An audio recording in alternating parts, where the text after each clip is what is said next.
Should be right over there. We'll be able to find something that'll help us with our search. This is it. We call this thing an echoing conch. It can detect special reflection waves in the water to help us with all kinds of underwater exploration and excavation efforts. Here, try it. Did you notice any interesting places? The echoing conch should have detected some just now. Let's go check them out.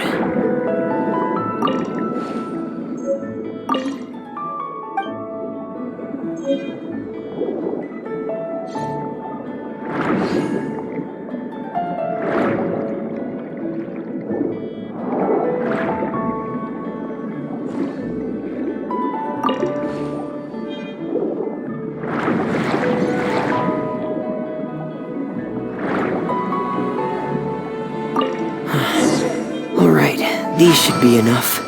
Let's head back to camp.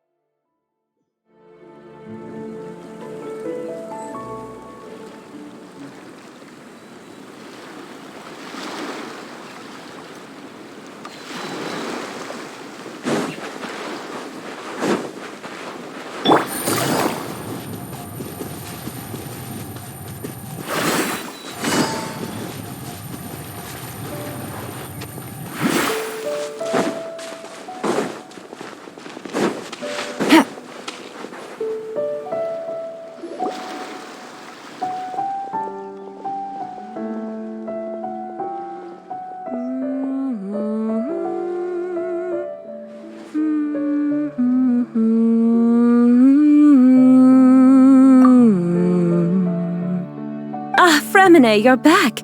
I thought you might have been out diving. I'm sorry, Madame d'Estray. I must have kept you waiting. I can report, though, that the construction of Thelxie is going quite smoothly. There's no rush. I'm your employer, not your supervisor. And these two are... They're two of my trustworthy companions. They're here to help me work on Thelxie. Yes, I see. I suppose it's only natural for someone responsible like you to have some reliable friends. It's really nice to meet you, Madame d'Estray. Are you Fremine's employer? Paimon is Paimon, and this is the Traveler. Greetings, my new friends. Just call me Zuria. You are both so adorable. The sight of you reminds me of little fairies under a cottage roof. Oh, do you really think so?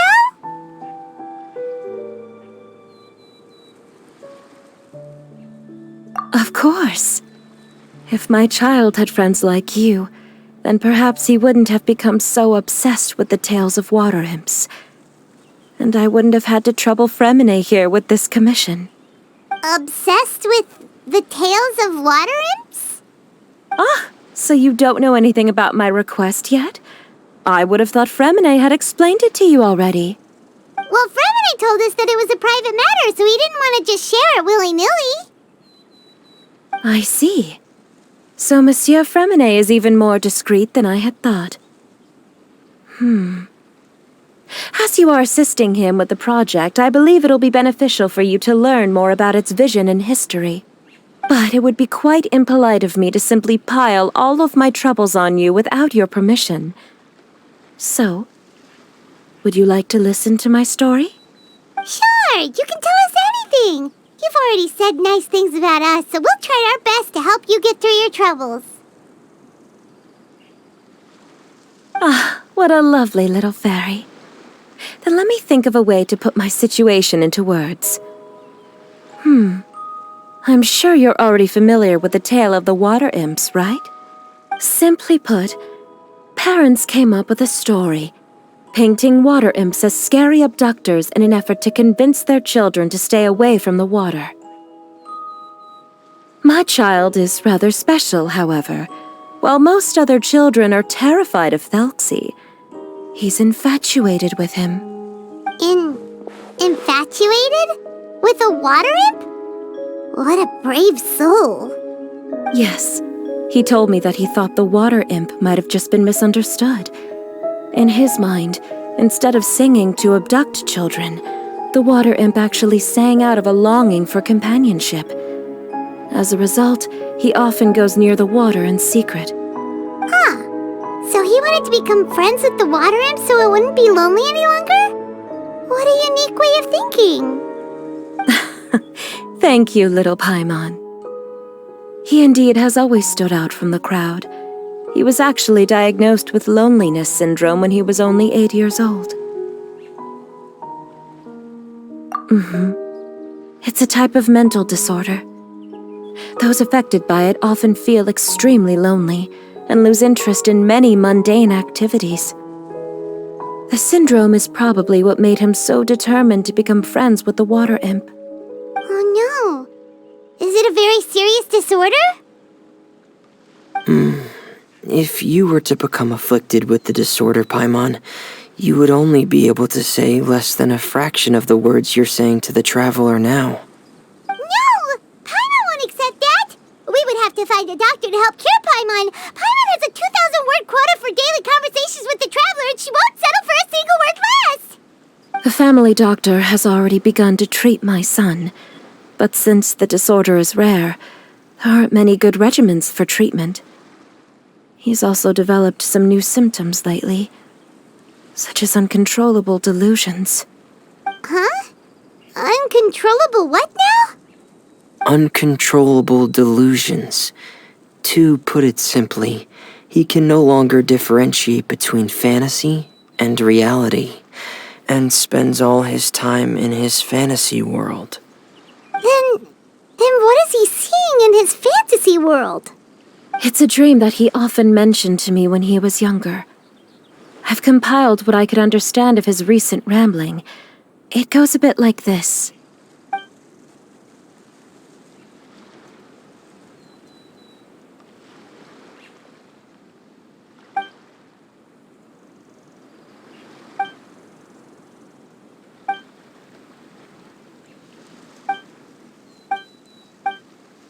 Amazing!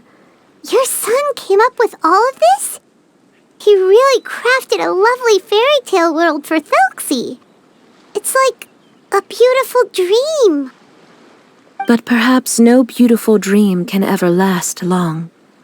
You see, the story ended with a twist.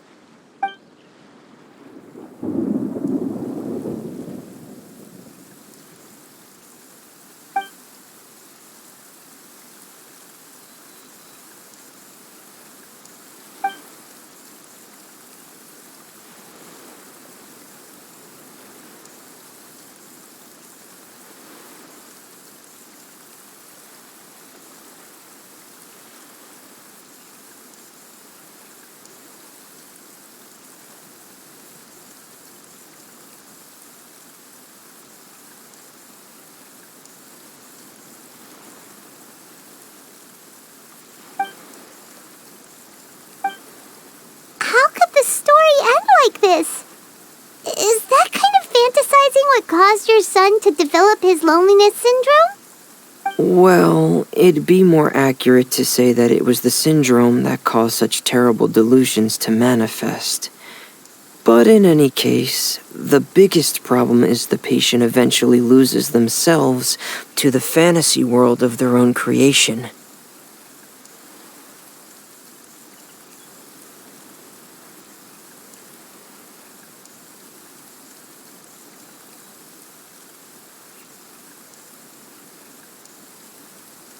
My poor child can no longer differentiate between imagination and reality. He's begun to see himself as Thelxie. Perhaps in his mind, the loneliness he felt became the same as that of a prince who lost everything he ever loved or stood for. What? So that's what you meant by uncontrollable delusions. Then we have to help him snap out of it. Alas, most of the time he acts as if he can no longer sense or interact with the real world at all. I've had several discussions with the doctor, and we think it is best to try to guide his fantasy. He once wanted to make a picture book of his imaginary world, but since the disorder progressed too quickly, he never quite got past the first page of the book. If we could use this book as a breakthrough for his condition. Here, you can take a look. So Zuria's son also saw Thelxie as a penguin. Oh, he looks so sad.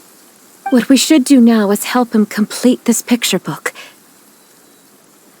However, we'll lead the story to a different ending. One where the Water Imp Prince is eventually able to restore his kingdom with the help of his friends. We'll need to chase away his loneliness and sorrow and let him perceive a world full of hope again. That's what I mean by guiding his fantasy. But if we just need to finish the picture book, why does Fremine need to make a Thelxie as well? Because we need to treat the book's story seriously, as if it's a history of things that have really happened. We'll need to go on a journey like Thelxie and help him regain his crown and country. But my child can no longer go on a journey of his own. This is why I commissioned Fremine here to craft a Thelxie, and then I'll paint the journey with this Thelxie into the picture book. Ah, like a stand-in for your son! Paimon's starting to get it now. Oh, you really put a lot of thought into this, Zuria. Paimon still has one question, though. Where will we be able to find a Water Imp Kingdom? There are some ruins on the seabed of the Thelxie Plains. I've already asked Fremine to research them for me. We'll be able to use one of the ruins as the kingdom. Oh, so we'll just need to act out a performance of, a brave journey through the Kingdom of Water Imps. As long as we chase away the monsters in the ruins, it'll count as chasing away the monsters in the Water Imp Kingdom, right? Sadly, no. We won't just be putting on a performance. It's just as Zuria said. We need to take this seriously, and the only way we can take this seriously is if we choose to believe everything that's happening is real. So we'll be playing it straight, or, making it a fully immersive experience? Oh, neither of those really sound right. Well, either way, we'll still be able to help, right? It's all right. There's no need to get that serious. It's not a big deal. I believe in my son. We can just see this as him wanting to stay asleep for a bit longer, because he's so enamored with his dream. Zuria. Keep your spirits up, everyone. If we were to look troubled, my son is sure to become anxious as well. I should be heading back right about now to check on my son. We temporarily moved to a place on the hill over there, so my son will have a better spot to convalesce. It's not far from the water, and there's also a great view. Feel free to come find me if anything urgent comes up. Understood. There's also one last thing. Since these two friends were able to help me out, I've made some more progress on Thelxie. I estimate that he should be ready sometime tomorrow. That's great news. I must thank you all. With that in mind, how about we meet here in 2 days' time to head to the Kingdom of Water Imps? All right, everyone. Let's meet again in another 2 days. Zuria sure is a brave and optimistic lady. Fremine, do you think her plan will work out? Let's discuss that over by the tent. There were a few things that I didn't bring up because the Madame was here.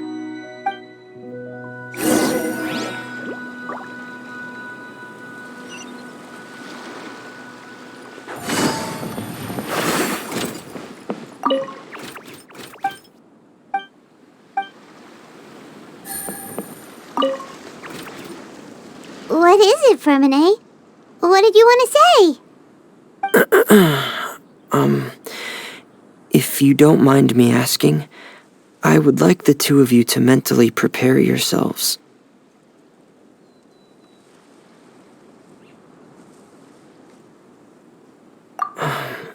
This is the first time that you've met anyone with the syndrome, right? I know you two are both really strong and will do everything you can to help the child. But with the syndrome being the way it is, if things don't quite turn out as we wish, I hope you'll be able to accept the outcome and not put too much blame on yourselves. Fremine, why do you bring this up all of a sudden? Didn't we just promise Zuria that we'll be optimistic about everything working out? It's not that I'm not optimistic. It's just...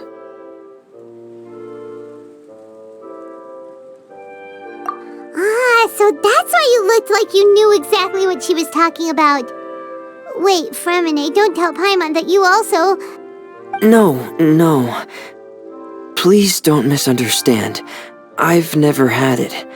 I've just seen many cases of it at the House of the Hearth, back when we lived under the previous director. They say there are many factors surrounding the development of this illness. I've heard everything from hereditary factors and one's state of mind, to environmental factors and even ley line disorder effects. Some even say it could be caused by contamination from god remains. And from the cases I've seen, there weren't many positive outcomes. In the worst cases, the patient could even pass away. What? It could get that serious? And here Paimon thought they'd just stop talking as much. Yeah, that's just the nature of it. So if you'll find it difficult to cope with the worst case scenario, I would prefer that you back out right now. I don't want you to help only to feel like you failed. Yeah, that's right. Paimon's seen all of those things too. No matter how hard it might get, we won't be scared. Really? Then in that case, let's see this real-life fantasy adventure together to the end. Yeah! But Paimon has a question. If this illness can really be as bad as you've described, then do you really think Zuria's method will be able to help? After all, we'll just be using a toy as Thelxie and some ruins as the Kingdom of Water Imps. The whole adventure will only be turned into a picture book for her son to read. Well, I think it should be able to do something. To harbor a fantasy means that the child wants to save himself somehow. The only reason he's allowed his dream kingdom to fall is because he's lost control of his heart. But if we can help him regain control and escape from the darkness, we'll be able to change his world. Like helping someone who's lost their voice be able to speak again. Oh, Paimon sees what you're saying now. Huh. How do you understand all of this so well, Fremine? Well, maybe because I have also had many of my own dreams in the past. I even had my own fairy tale world, much like that boy's.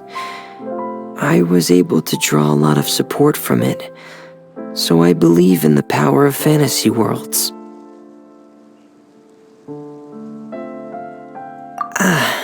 So you remembered. What Penguin Town? Why doesn't Paimon remember? Is that also a fairy tale world? Don't leave Paimon in the dark!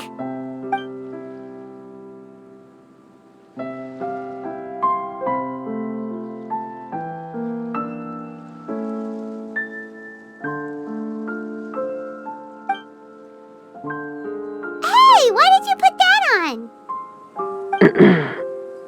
It's just one of my personal quirks. Please pay it no mind. Anyway, Penguin Town is a peaceful place with lots of penguin residents. They're all really good at making clockwork toys. And Pear is the town's triumphant hero, as well as the one who quietly protects the whole place. Pear? But didn't you make Pear yourself? Well, I often think that Pear only came to me because he realized how much I needed him. So it's not so much that I made Pear, as Pear chose me as his friend. Fremine, are you sure you're not losing control of your fantasies as well? No, I don't think so. I can still differentiate between fantasy and reality. I just believe that the fairy tale world of my dreams must also exist somewhere. It might just be hidden, which is why it's difficult to see. Or it will only reveal itself at very specific times. Specific times? Like when you put on your diving helmet? Yeah, that's the general idea of it. Really? Paimon just said that because you put on your helmet. Have you ever observed the surface world from underwater? It's as if you're viewing a whole different world from the outside. It's a very surreal feeling. Both alienating, but also as if you're being protected by something. I have a similar feeling when I put on my diving helmet. In those moments, it's possible to see some truly wondrous things, as if a fairy tale has become reality. It's almost like a sort of miracle. Really? Like a miracle?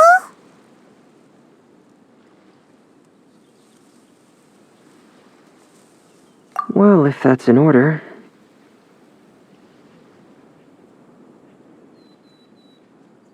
Hey,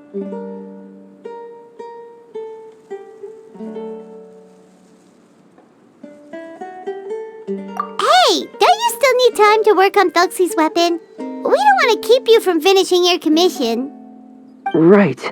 I still have to collect some tools I'll need to craft the weapon.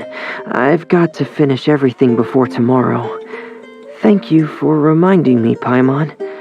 I'm sure there'll be other opportunities for you to try my helmet. Thanks for all of your help. I'll be off for now. Let's meet up here again in 2 days.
Good roll.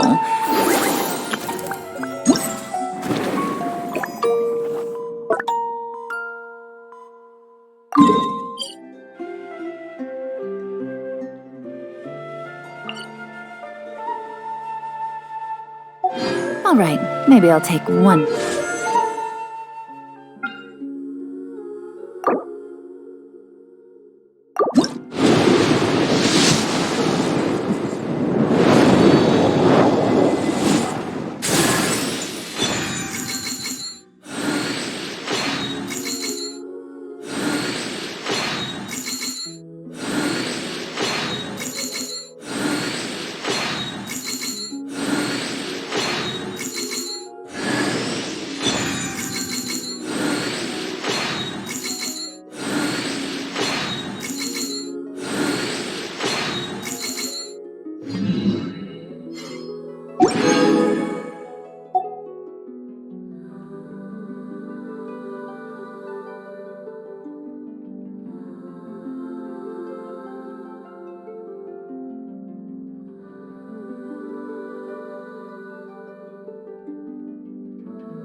And knock out the rest of the work once I'm feeling up.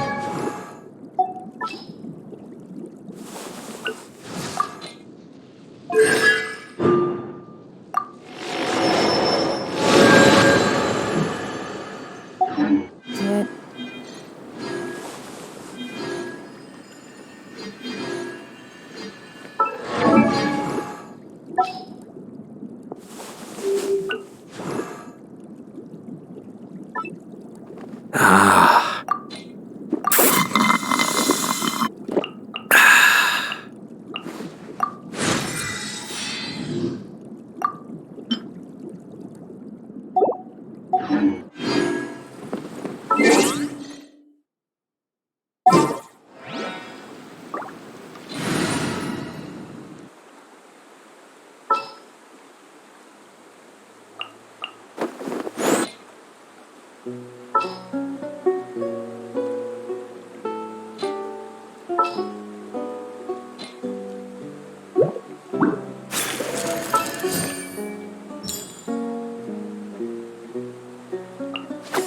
Very well. I shall put...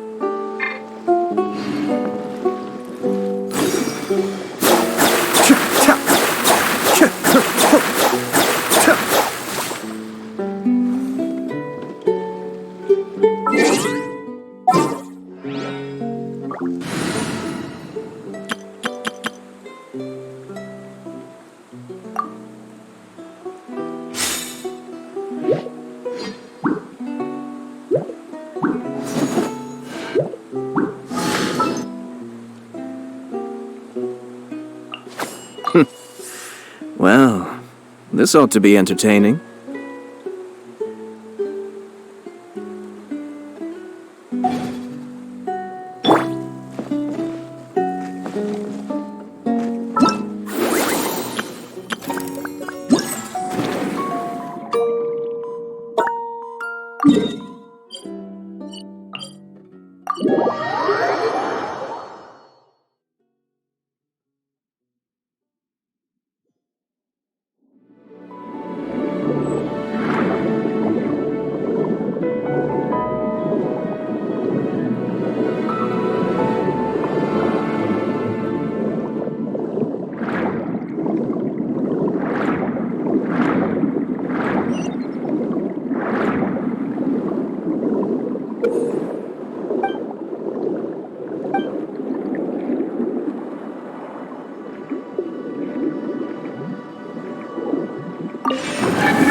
did I just grow more competent? Goodness, how marvelous.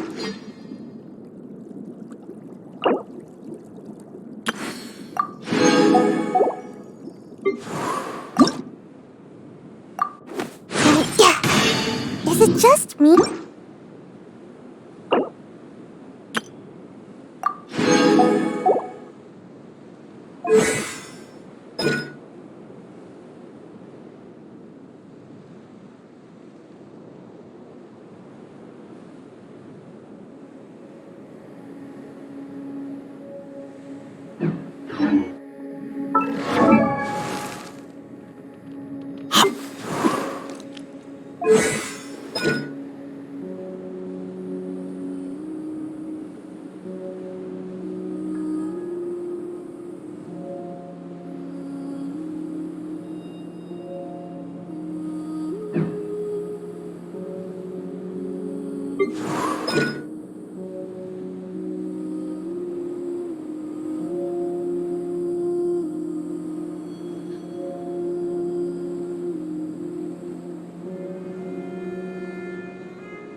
Dave's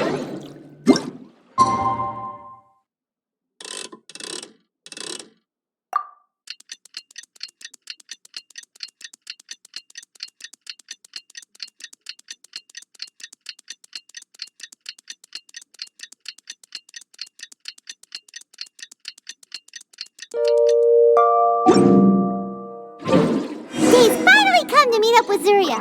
Let's head over to Fremene's camp.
Is your child feeling any better?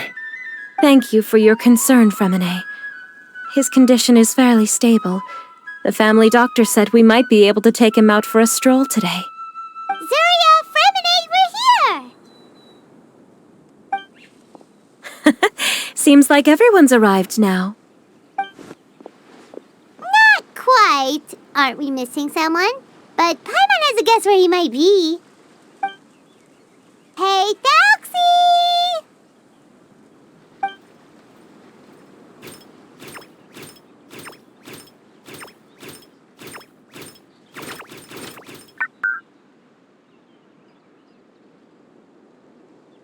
Whoa! Thelxie's got himself a sword and a shield now. He's looking sharp.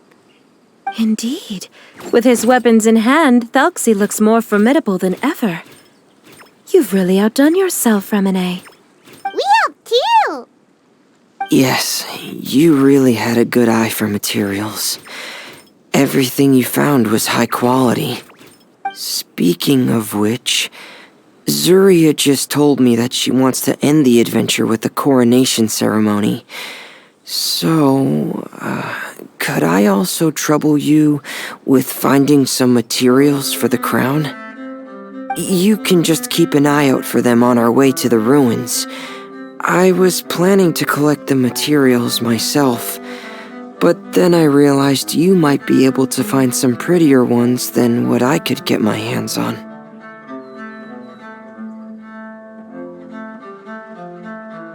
Seems like everything's ready to go. Shall we head out? Please wait a moment.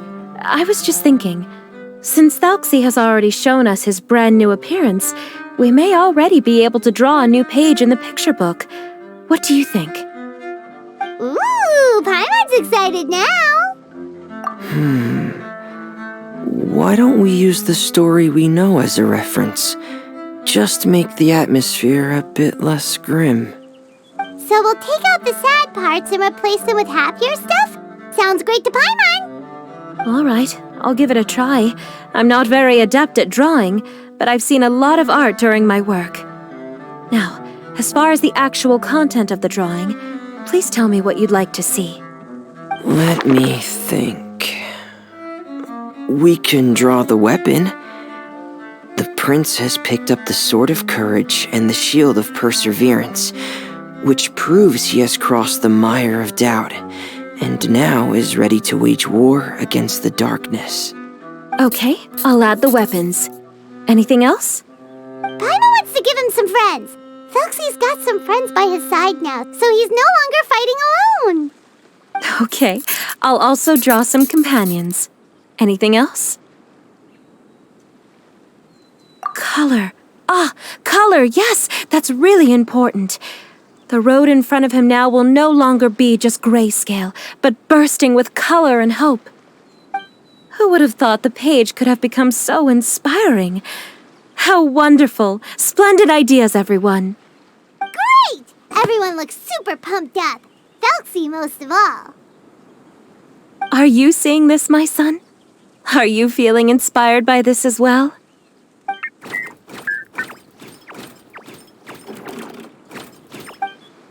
I'm sure he is, Zarya. And this is still just the first page. That's right! Paimon can't wait to see the picture book when it's all finished. We should finish it as soon as possible and keep up the belief and hope in our hearts. I'm starting to look forward to it as well. So let's get the show on the road and head towards the Kingdom of Water Imps. Yay! Thelxie's fantastic adventures begin now!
Materials that we can use for the crown, right? Let's get some for Fremine.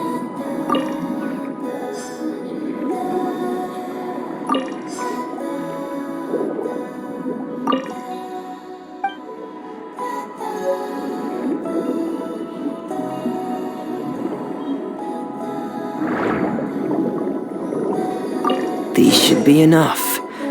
I knew you'd have a knack for finding the best materials.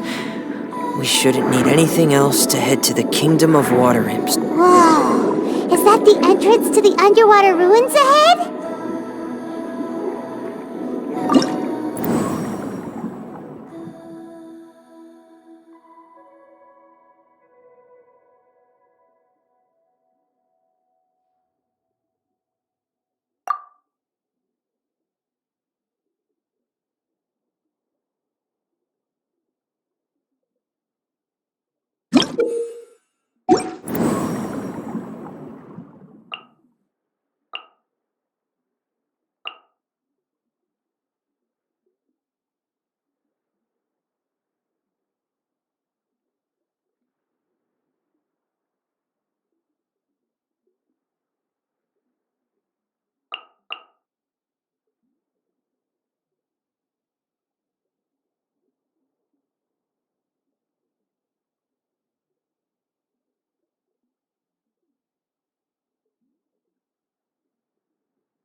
So these are the underwater ruins that Fremine found. They're pretty amazing, but still not exactly the kind that Paimon was imagining. Oh, yeah, Paimon knows. It's just... Paimon thought we'd actually see a fairy tale world. Like with the Water Imp's colorful houses and the Rainbow Bridge. I'm sorry. I was hoping to put up some decorations, but ran out of time to do it by myself. Whoa, someone's already switched into fantasy mode. Seems like the travelers already got the gist of things. You should do your best too, Paimon. Don't underestimate Paimon. Paimon can flip the switch too. Now entering Paimon Fantasy! Young adventurers, 'tis Paimon, guardian goddess of this land. State your goals and intentions for visiting this nation. We are the companions of Prince Thelxie, Your Divine Highness. We have come to help him reclaim the glory that he has lost. Oh, reclaiming your glory! Thy goddess here has golden glory, silver glory, and bronze glory. Which is it that the prince has lost? Huh?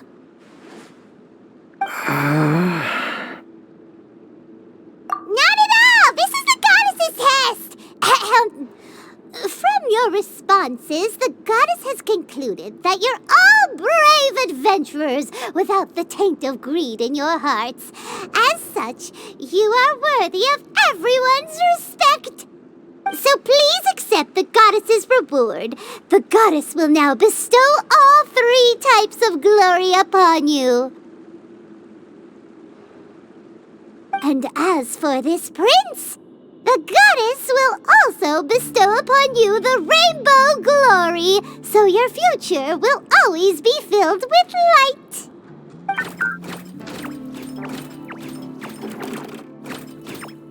My gratitude to Your Divine Highness for such generous blessings. Power is now surging through every part of my body. Me too. Is this the divine inspiration of legend?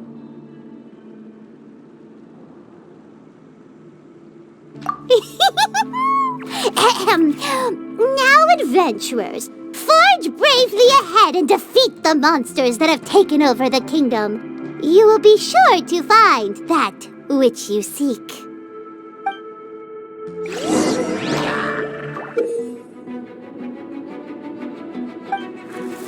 Please be careful, brave adventurers.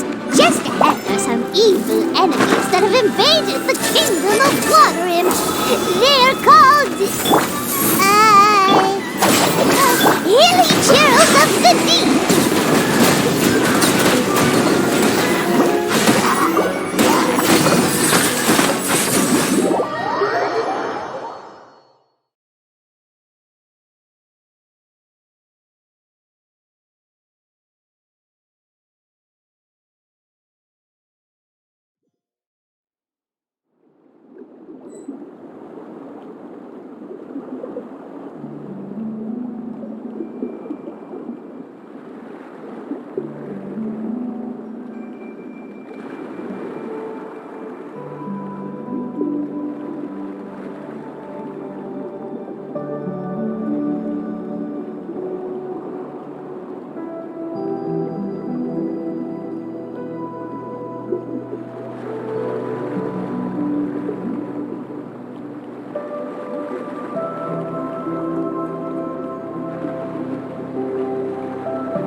So these are the underwater ruins that Fremine found. They're pretty amazing. Oh, yeah, Paimon knows. I'm sorry. Whoa. Seems like the travelers already... Don't underestimate We are the Oh, Huh? Not at all! So please accept the goddess's... And as for this prince, the goddess will also bestow upon you the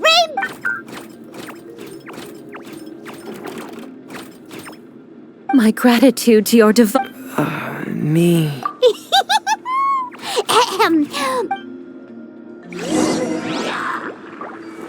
Please be careful, brave adventurers. Just ahead are some evil enemies that have invaded the kingdom of water imps. They're called... Those accursed enemies are back again. Your Highness, please show them what you're made of.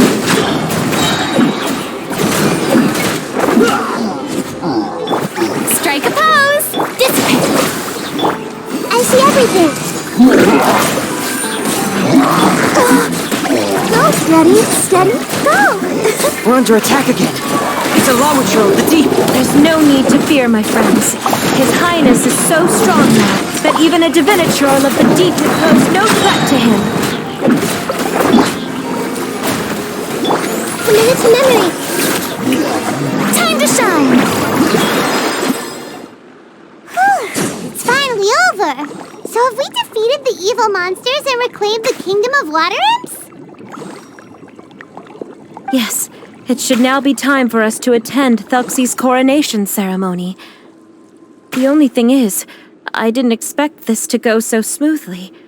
I thought it would have taken longer for us to reach the heart of the ruins. It was my mistake. I should have told Fremine earlier that we would also need a crown.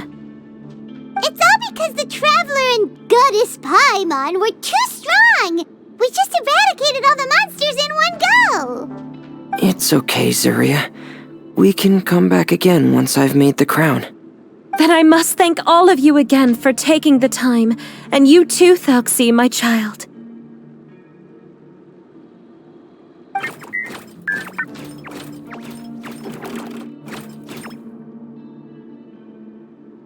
Thelxie's turning out to be a real expert at fighting! I don't think there's anything that will be able to stop him. He's like a true prince now. Yes, I agree as well. Let's head back to camp for now. I asked the Traveler to search for some materials on the way because I want to make the crown as soon as possible. We can add an update to Thelxie's fantastic adventures as well! Now that we've reclaimed the kingdom of water imps, it's time for us to draw some new scenes in the picture book!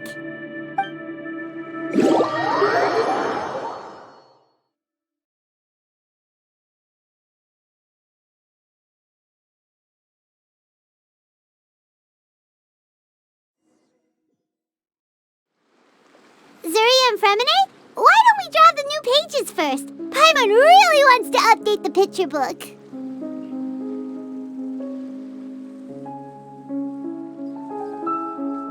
Hey, you didn't have to say it out loud.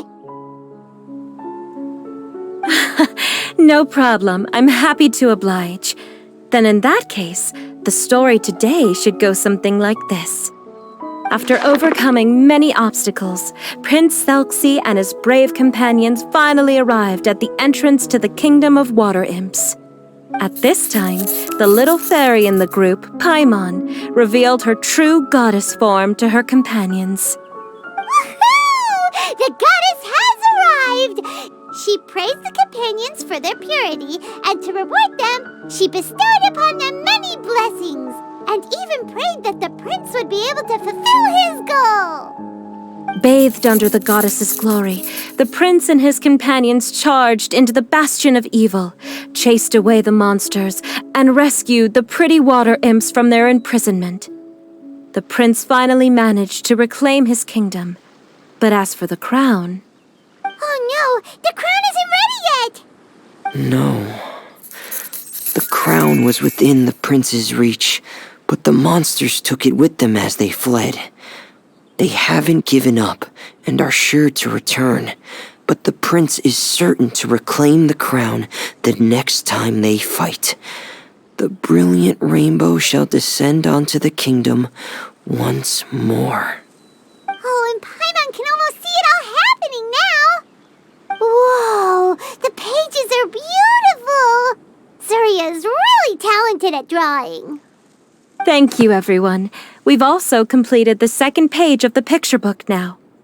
Thelxie's journey is one step closer to its end and the promised coronation. My child, you'll also be able to brighten up when that time comes, right?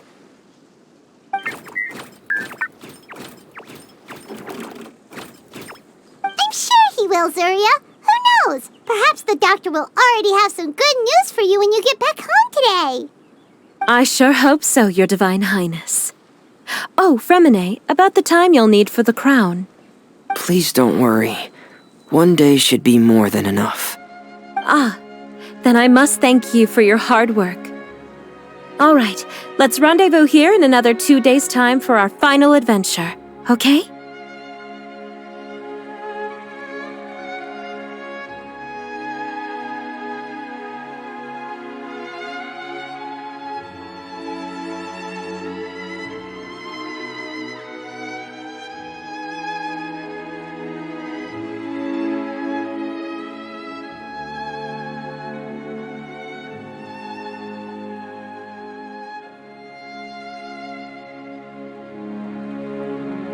And see you in 2 days, my lovely friends.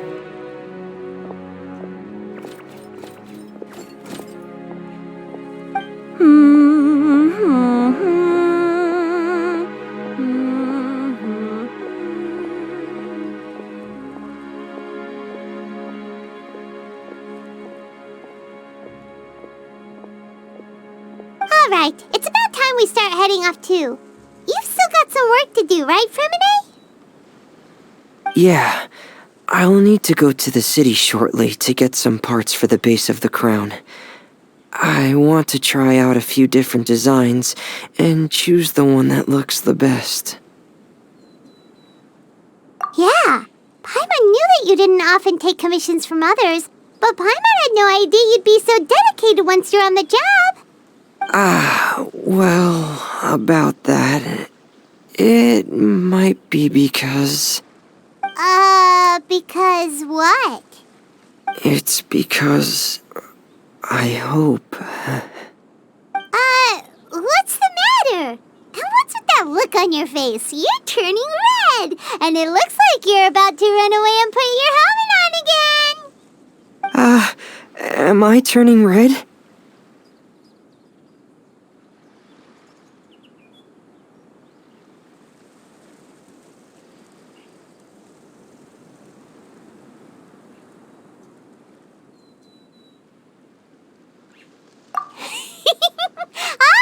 All right. We won't bother you anymore for today, Fremine. Let's see each other in 2 days' time. Okay, thank you. See you in 2 days.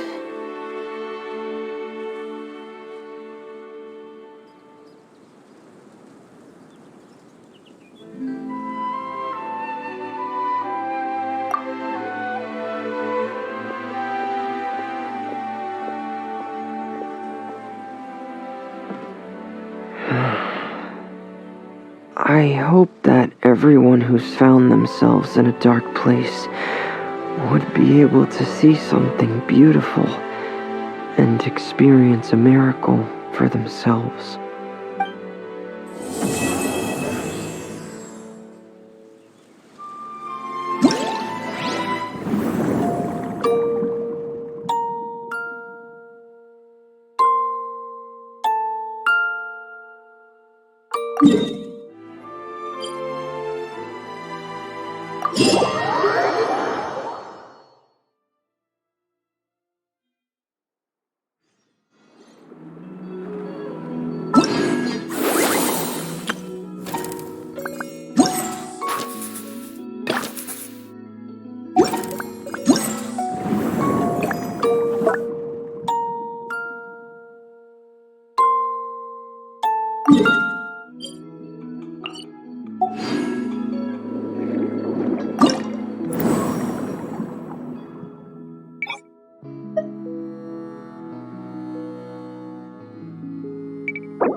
Another test subject.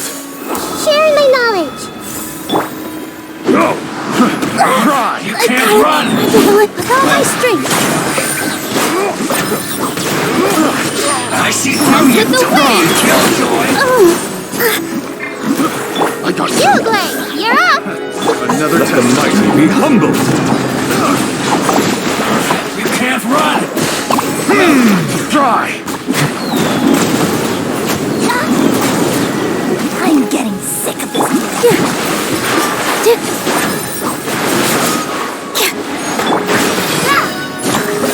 Care for a Following dance. another test subject. The Temple of Wisdom. Makes me stars. Everyone hold hands. Think fast! That? All eyes on me. Stay put. Double back. The time is beckoning. Dance with me! Care for a dance? Here. Killjoy! We've only just begun! Hey. Yes. Dance with me! Uglay, you're up. The show's only This dance is just for you. begun. I'm not done yet.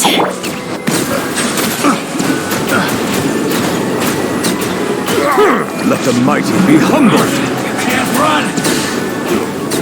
Well. Another test subject. Don't be scared. Don't be a killjoy! We've only I see just everything. begun!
Time for takeoff. Good job. This may hurt a little.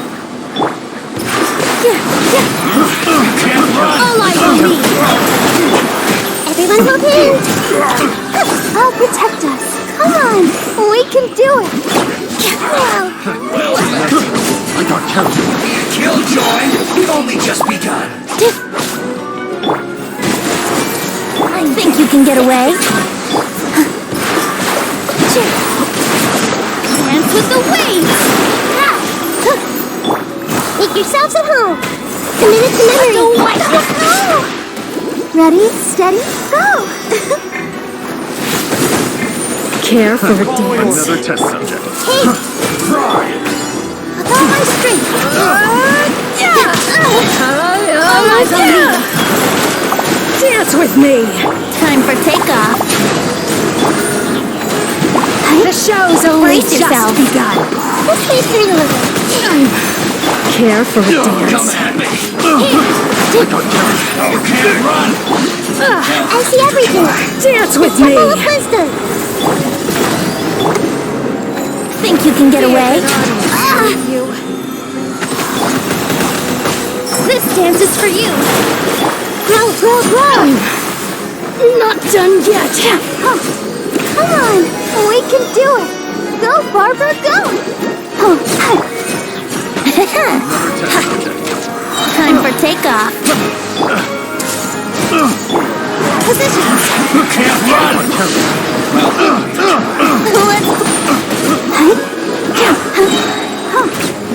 Another test subject. Be a killjoy!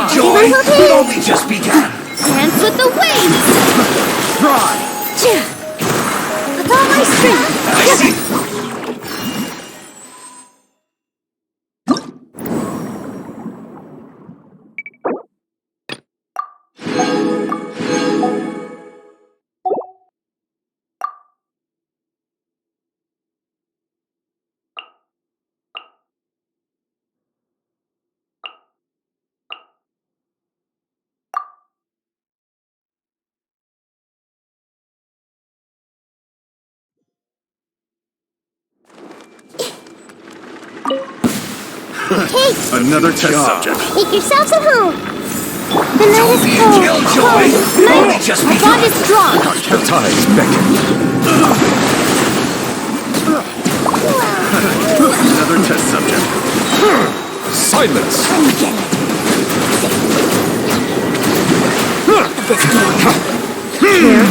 Another test subject. The Temple of Wisdom.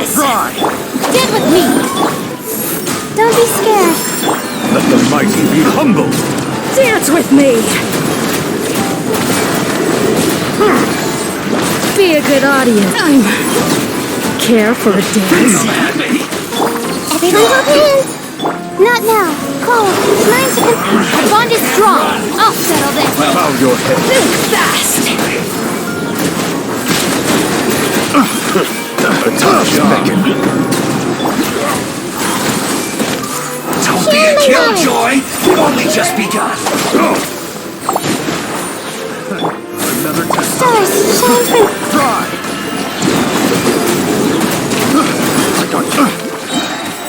Silence. Care for a dance? The night is cold. Cold. Mine. Stand with me. I see everything. Let the mighty be humbled. Dance with me! The care for a dance? Well met. Don't be a killjoy. We've only just begun. My guiding stars. Stars. Settle down.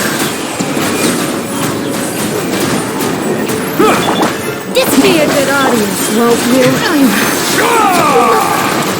The tides beckon.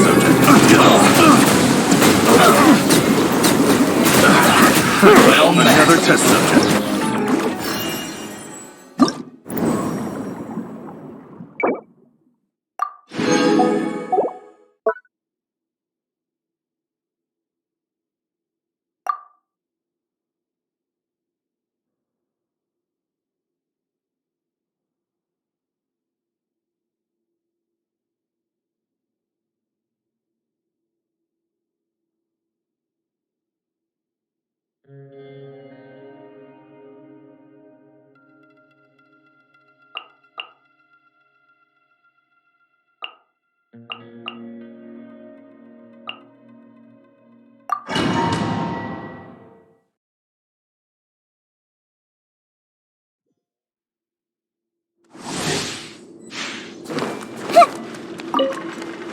Everyone hold hands. Cold. Mine to commit. Stand with me. Be sanctified.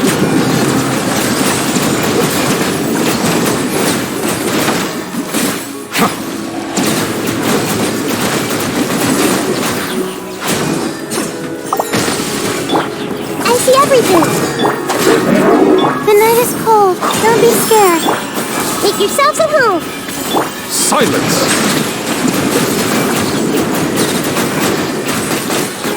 Let the mighty be humbled.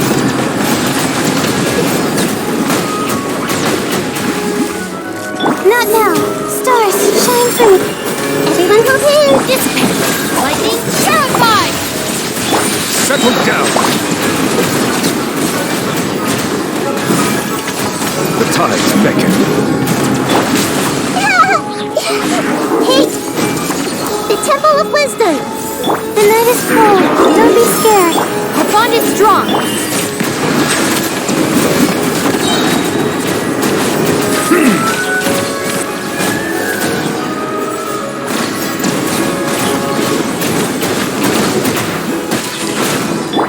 I see everything. My guiding stars. Stars. Stand with me. Out of my way. Let the mighty be humbled.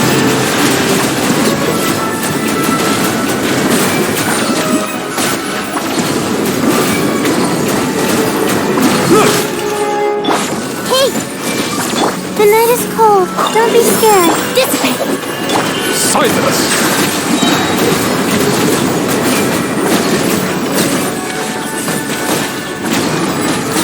The tides beckon.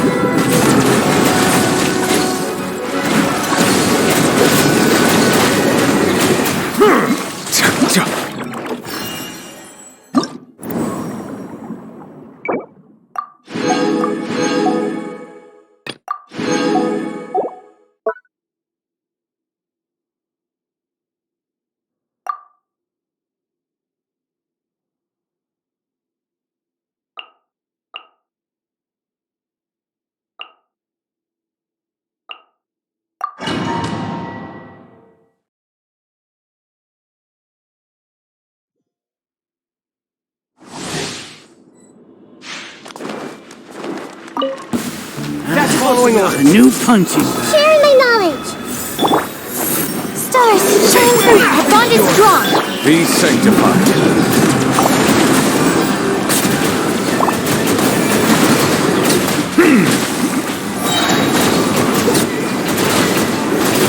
Not now. Don't be scared. That's close enough. I see everything. Settle down. That's following on. Make yourselves at home. The tides beckon.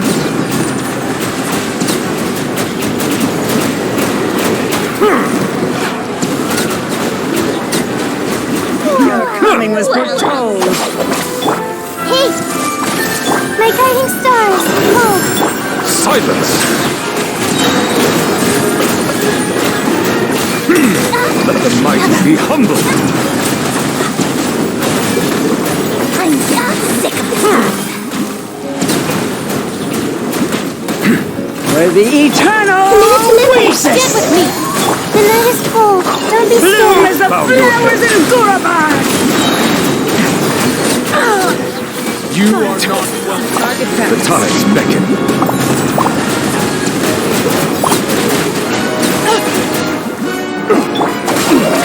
I see everything. and raise a Share my knowledge. My guiding stars. Hold. Mine to... Where do you think you're going? You're coming Be with sanctified. Where do you think you're going? Everyone hold hands. Our bond is strong. The night is cold. Settle down.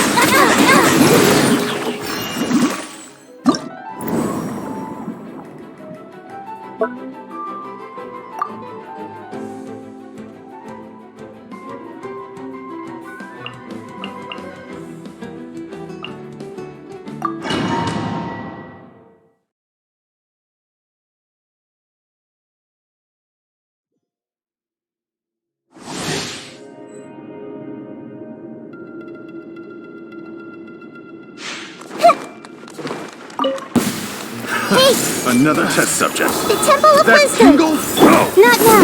Don't be scared. Let the mighty be humbled.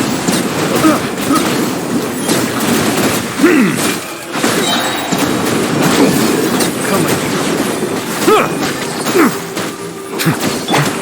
Lightning terrified. Silence.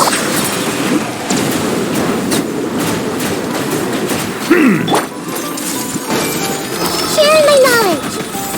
My guiding stars. Hold. Dissipate. Be sanctified.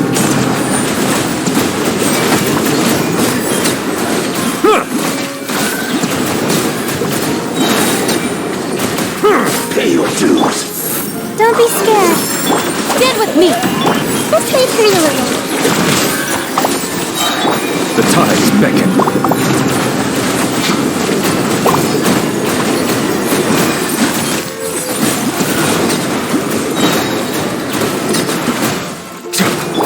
I see everything. Make yourselves at home. The night is cold. Cold. Not dissipate. Bow your head. Let the mighty be humbled.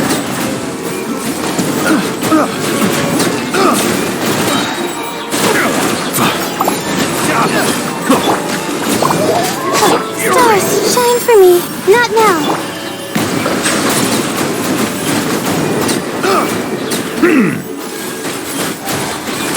The tides beckon.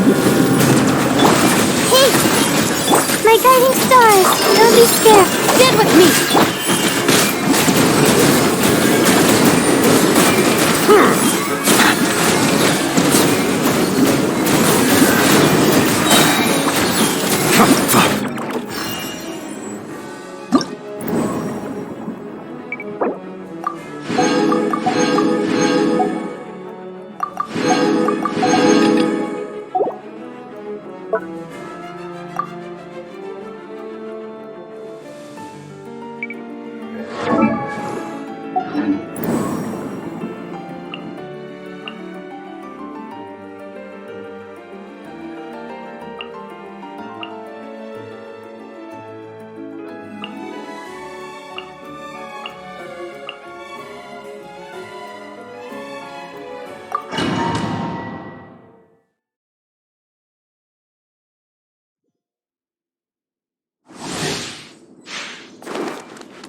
Please!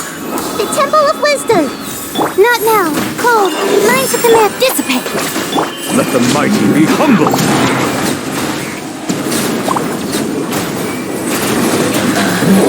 Settle down!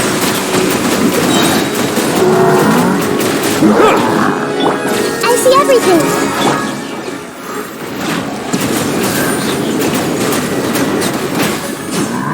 Our bond is strong. Stars, shine free. Make yourselves at home. Bow your head.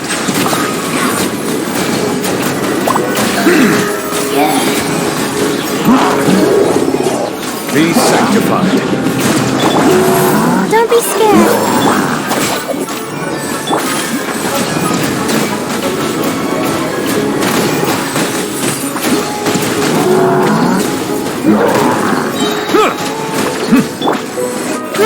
Grow.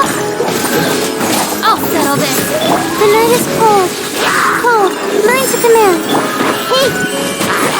The Temple of Wisdom. The tides beckon. Settle down.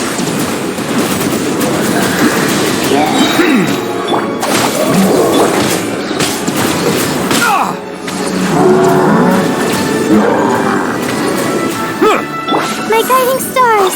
Stars. Out of my way. Bow your head.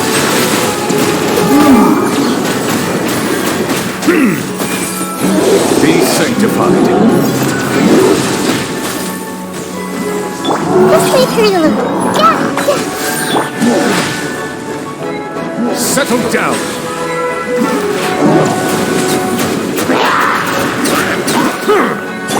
I see everything.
Today's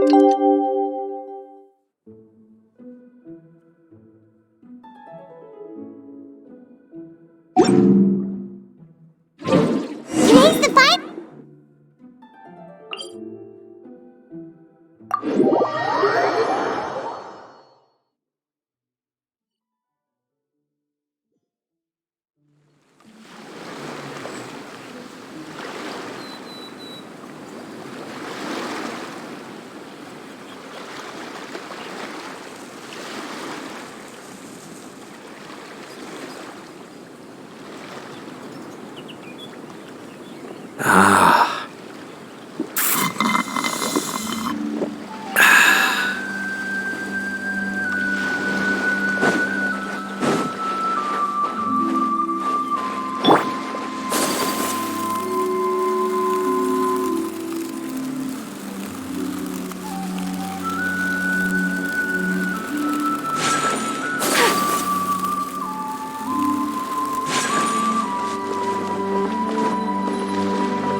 Hey, Fremine! Thelxie! We're here! Hello, Paimon. Hello, traveler.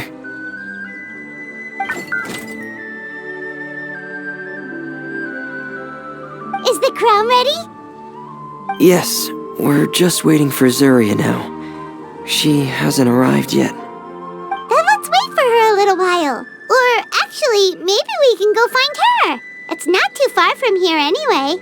Didn't she say she just lives on the hill over there? Hey, traveler, Paimon. Oh, and speaking of, Found you two at long last. I'm so glad that you both are all right. huh? Why are you here, Miss Delaroche? And what could have happened to us? What could have happened? That water imp Thelxie, of course. After I gave you that commission the other day, I began to get worried and went asking about the boy that went missing. Oh, that? We've got it all figured out now. The boy you heard about was just Fremine. Even the missing fish was his fault. Don't worry, we'll help you get the fish back as soon as we're done with this job. Oh, sorry about that. I've been diving in the area recently. Fremine? Diving? No, that's not what happened at all. I've heard a completely different account. What I was told is that about a month ago, a child tied a bunch of heavy seashells onto his body and walked into this open stretch of water. He never came back. What could that be if not that water imp's work? Are you sure? 100% sure. I've confirmed the account with several veteran fishermen I know. The child was only 8 years old. His name was Lescaut. Lescaut d'Estray. Wait, let's go to Stray? Yeah, that's the name. They say the family took on the name after moving to the city from a place called Stray. Anyway, his mother is a pretty famous art dealer, while his father passed away from an accident many years ago. Well, naturally, his mother was devastated by the incident and fell terribly ill. It's said that she left the court of Fontaine, and no one knows where she's gone. It can't be, right? Lescaut d'Estray? Zuria d'Estray? It must be some sort of a coincidence? I'm sorry, miss. We've got to go check on something right now. Oh, I see. Well, you go on ahead. I just came to make sure that you're both all right. I'll head back then. Please remember to take care.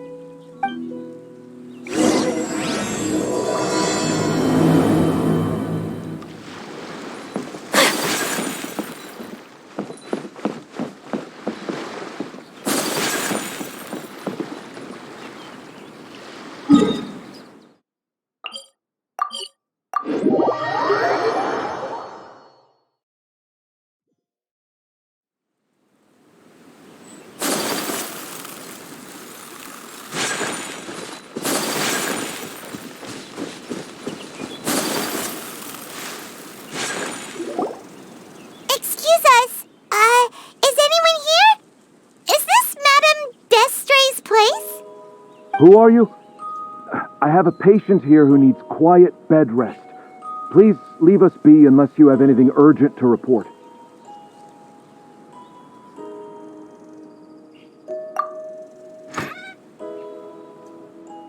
This is the residence of Zuria Destri, and I'm Jala Khan, her family doctor. What did you mean by your question just now? Who else could be my patient? Your patient should be Zuria's son, right? She told us herself that her son had contracted loneliness syndrome. No, you're right. Young Master Lescaut did have that illness once upon a time, but he's... Well, the young master's no longer with us. And now the Madame has come down with the same illness. Are you her friends, by any chance? Oh. So, when she had requested time to go out over the past few days, it was so she could spend them with you. So, if I'm understanding this right, the one who's suffering from uncontrollable delusions is the Madame herself? She believes her son is still alive? That is correct. When the young master disappeared, she was organizing an art exhibit that she had specifically prepared for him. But since she had to leave the house, she was unable to see her son one last time. That might have been the trigger for her regret. Or perhaps the family's fall into loneliness and grief was inevitable as soon as the old master passed away. First the son, and then the mother. But how could that be? She really looked like she had a handle on everything. Her smile was so lovely, and she even told us to stay optimistic. But you're saying she... Those actions are proof that she can no longer differentiate between fantasy and reality. Then, all the other things that she told us about her son, were those fake too? No, those were all real. Although, they were all things that happened before the young master left us for good. Madame's time has just never moved forward since his passing. I see. So after her son left, she created a fantasy world where her son was still with her. She was looking for a way to cure his illness when she ran into us.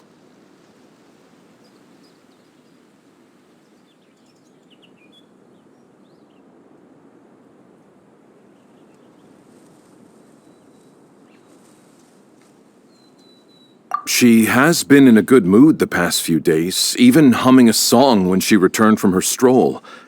She even began discussing with me the idea of using deliberate guidance to ease the illness. It was all going well, until last night. She spent a whole night staring at the shell the young master left behind, and the words that he had inscribed onto it. Then she broke down once more. I prescribed some sedatives, and she's currently resting. But then what should we do? How can we help her? There has to be something we can do. Don't panic, Paimon. Even though this is a devastating piece of news, we must all calm down first. What should we do? I need to think. I need to remember the old house of the hearth and the children who lived in it. Those patients, and what their doctors said back then. What if...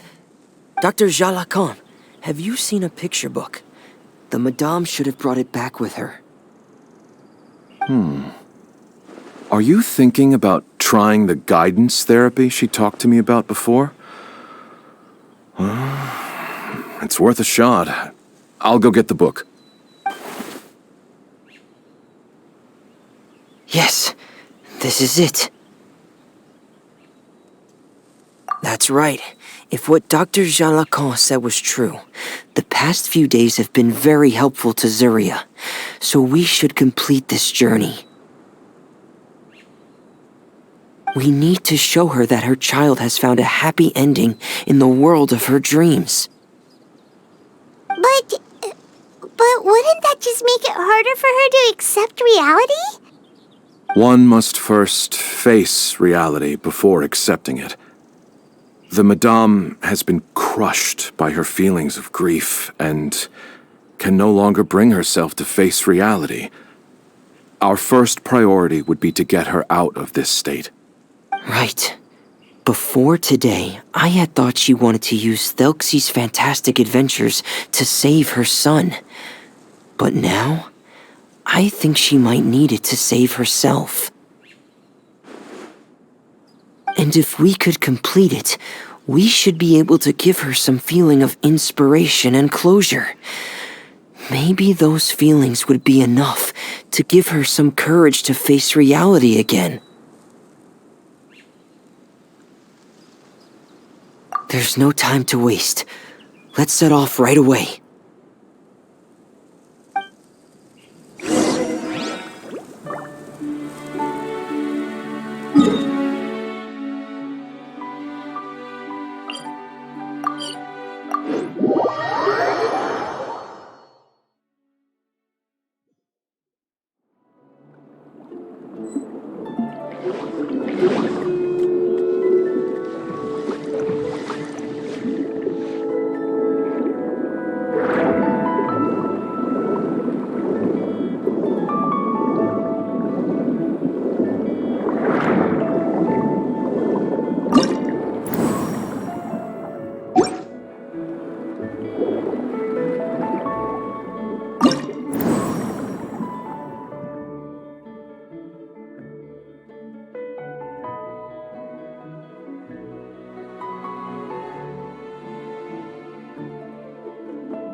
We're here again.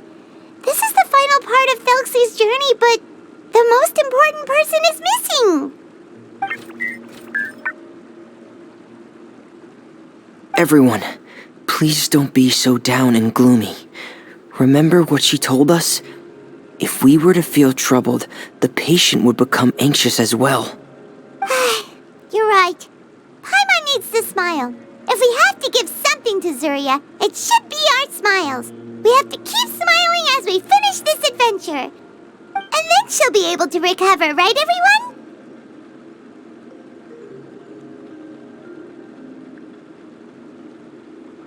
Yeah, I'm sure she will.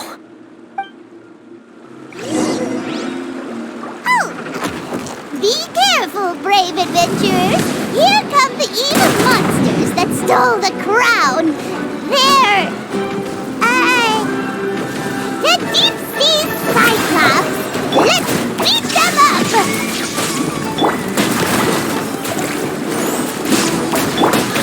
Inazuma shines eternal! There is no escape! Engaging! Let's keep going, team! Watch out, everyone! They're coming at us again! There's no need to fear! Prince Thelxie looks stronger than ever today! He must be going all out!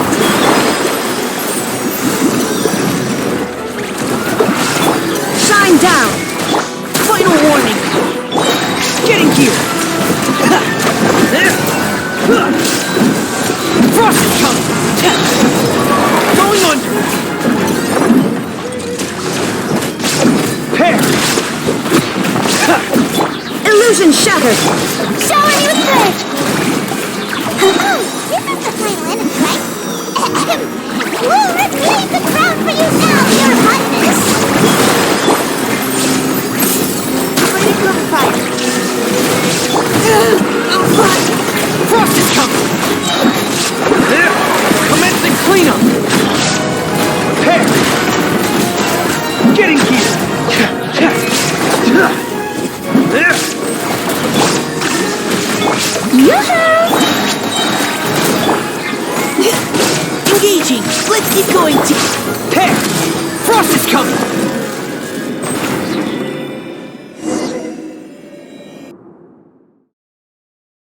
I'm sorry.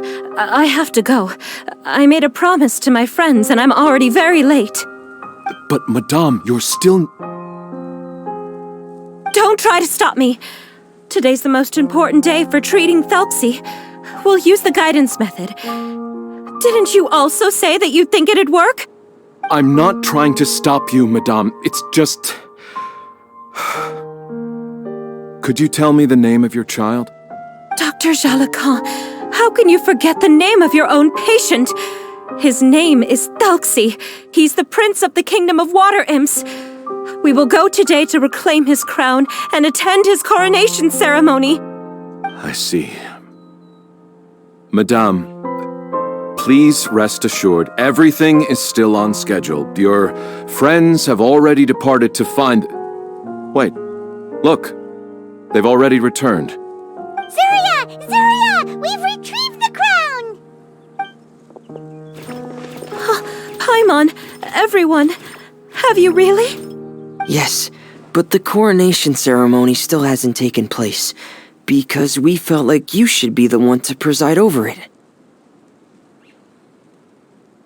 Wonderful! How wonderful! Thelxie, my child, are you hearing this? Everything you lost will now come back to you, and soon, very soon, you will never be lonely again.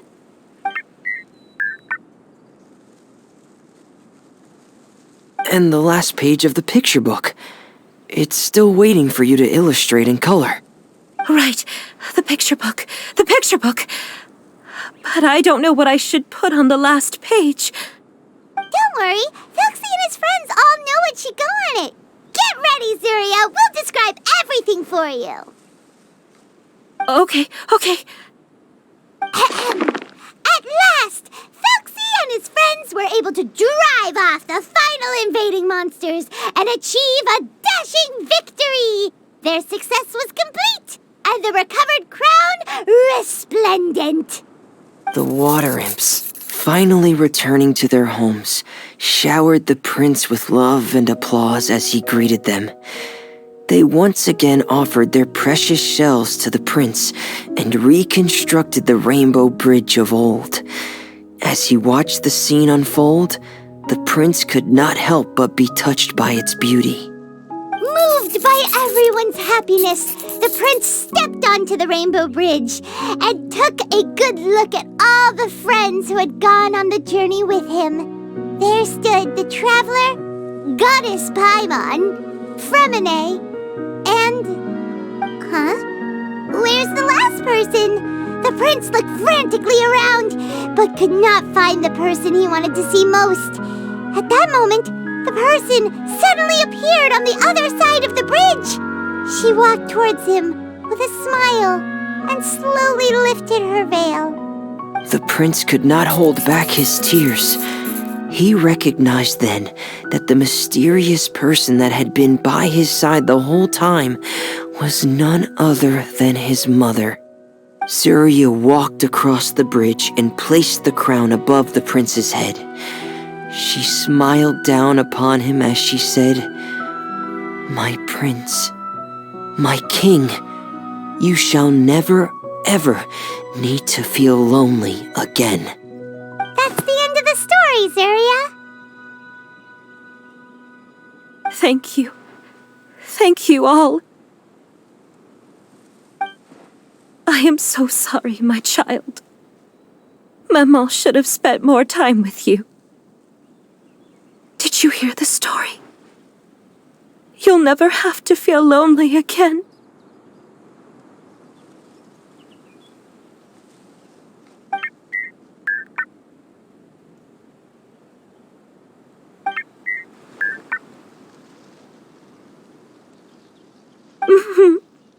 Maman loves you too.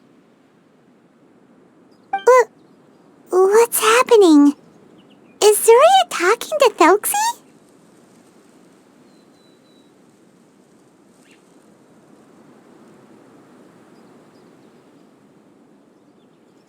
Quick, put on my diving helmet. There's a transcription module in it that's compatible with Thelxie's output signals. You should be able to use it to understand what Thelxie's saying.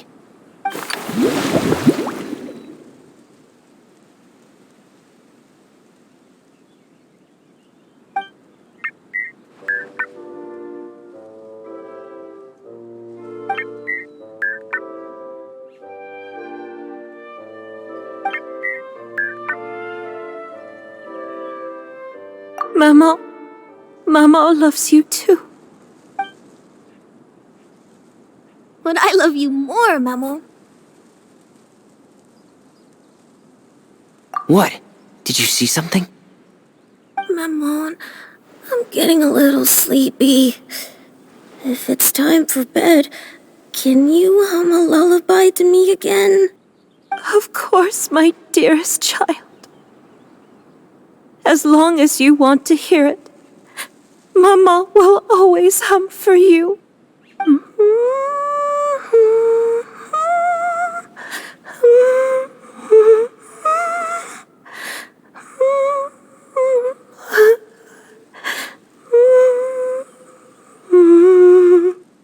Thank you, Maman. Your lullaby has always been my favorite. Now that I've heard it, I can return to my dream and to the kingdom of water imps in peace. My poor darling. Please don't forget. I will always love you. My love is greater than the entire distance between here and the kingdom of water imps. I won't forget, Maman. And so is my love for you. Greater than the entire distance between here and the kingdom of water imps. Good night, Maman.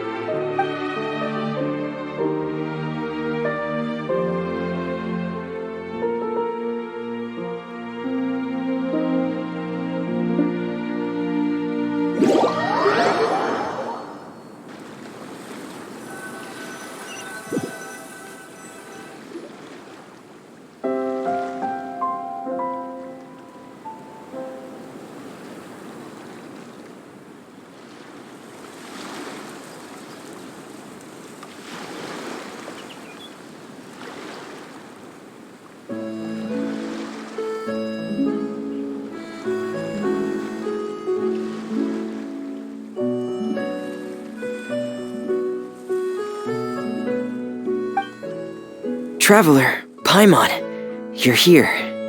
Fremine! Why did you call us in such a hurry? Did you hear something from Zuria?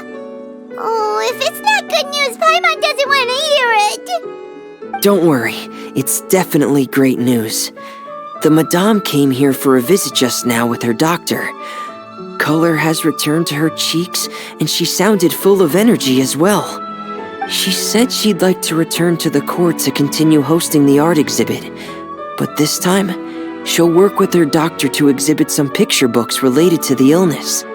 Of course, Thelxie's fantastic adventures and the guidance therapy will be included in the exhibit as well. She'd like to use her experience to help others. That's wonderful! So it wasn't bad news after all. Here, please take this picture book with you. The Madame wanted you to have it. If, at some point in the future, you were to run into someone with similar troubles, she hopes the book would be of use to you. But this is her son's story, right? Is it really okay to give the book to us? Don't worry, it's just a copy. She still has the original. It's extremely important to her. Alright, then there's no problem. It feels good knowing we've contributed to something important. Paimon definitely didn't expect the fantasy adventure to be so useful. Paimon was a little worried about how everything would turn out. After all, fantasy is just fantasy. Paimon, do you know what the Madame said?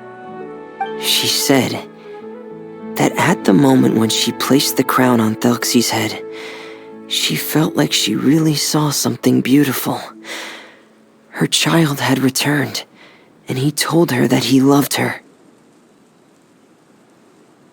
She also said that was when she was finally able to bid farewell to her son. She felt like at that moment, she was healed by some mystical power, and she was filled with courage from head to toe. Oh, really? But could that just be another part of her fantasy? Perhaps. But if fantasy is just fantasy, and the fantasy world is not real, then how could it still grant us these powers that we can continue to use in the real world?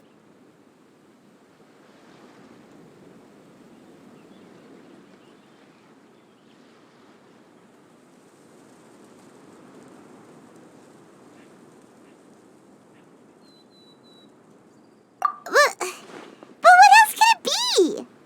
A descent of the fairy tale world into the real world. At that time, the wondrous fairy tale temporarily became reality and influenced real things in our world. That has to be what happened. You saw it too, didn't you? What? That can't be what happened, right? There's just no way. Wouldn't it be like a miracle if that really happened? Yes, I suppose that would be a miracle. I hope that everyone who's found themselves in a dark place would be able to see something beautiful and experience a miracle for themselves.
A blade embraces.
Let me try.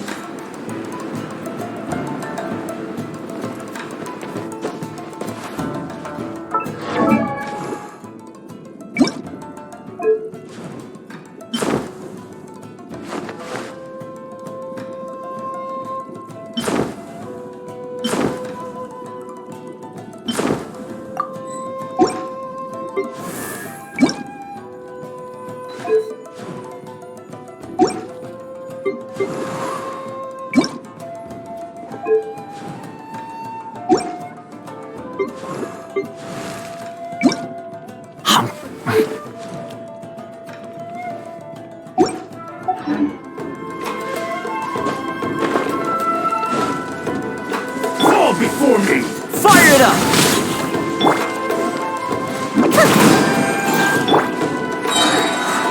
Here's backup!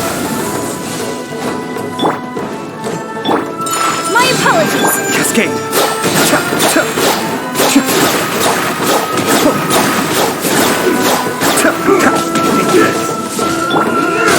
Take flight! Got it back. Check this out! Tricks!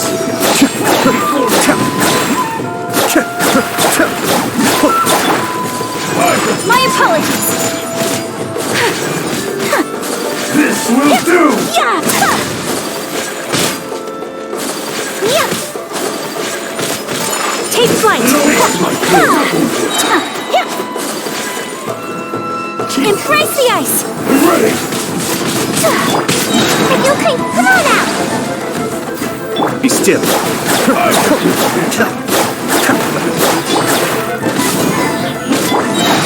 Kamisato on. Suiyu!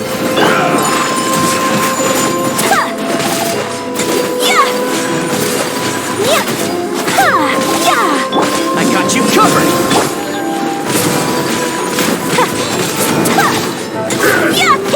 My apologies!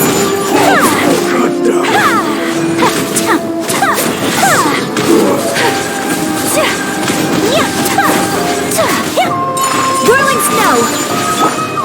Fire it up! Sakura swirl!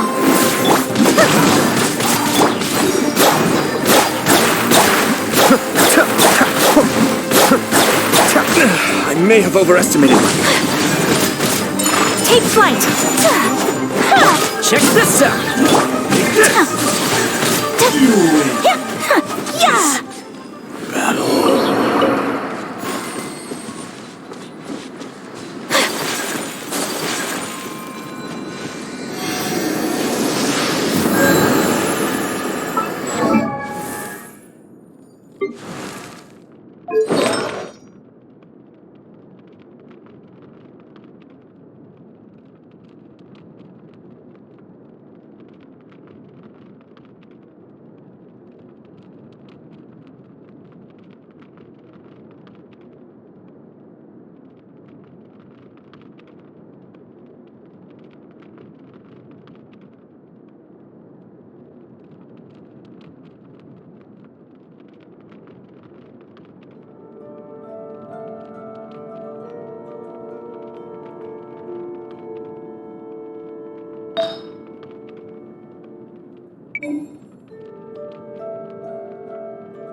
Let me try. Shower me with drip! Shine down!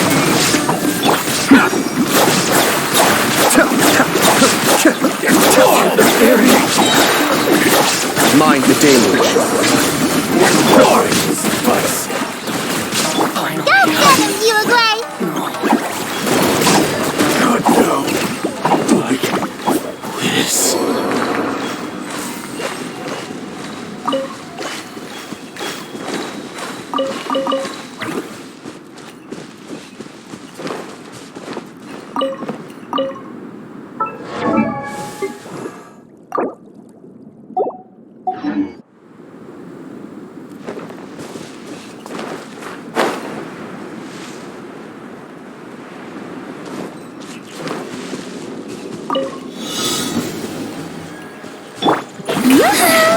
There is no escape! Don't be scared! Time to shine! Torn to oblivion!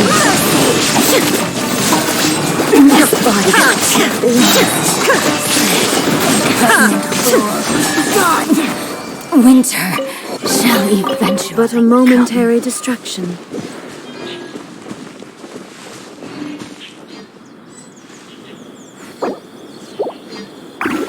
Illusion shattered!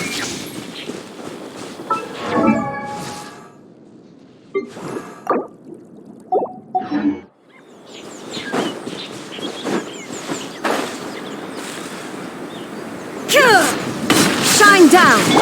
Strike a pose! Uruguay! Yep. Fairy.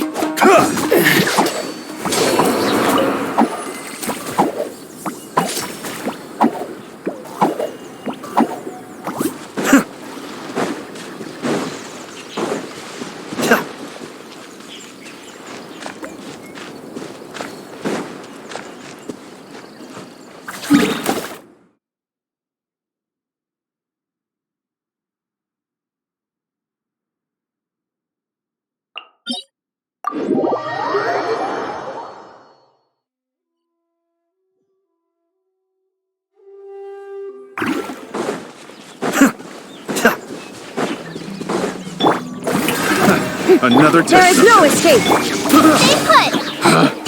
Pick the wrong test subject. Go!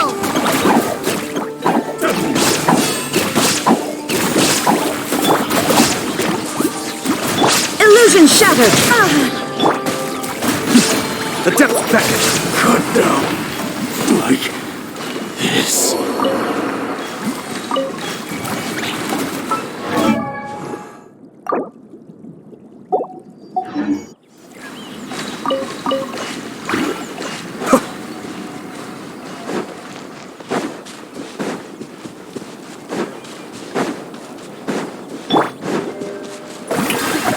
Shine down! What a lucky day. Let the world collide! Be still. The fairy.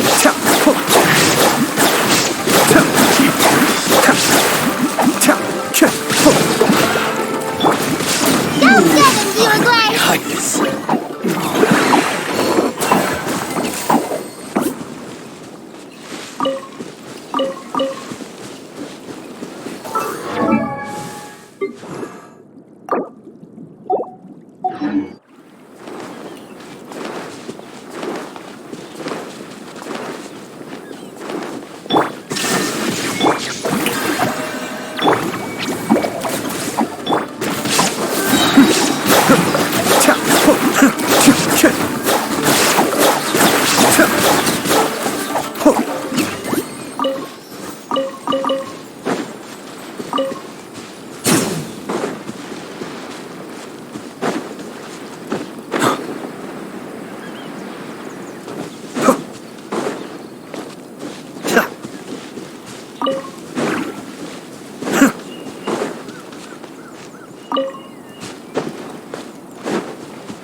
There is no escape!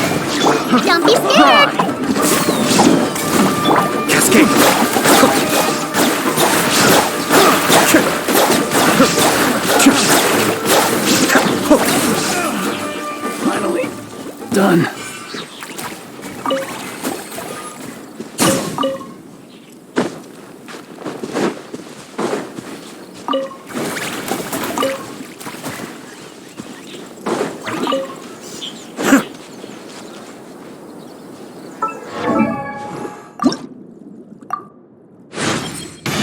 At the end of the day,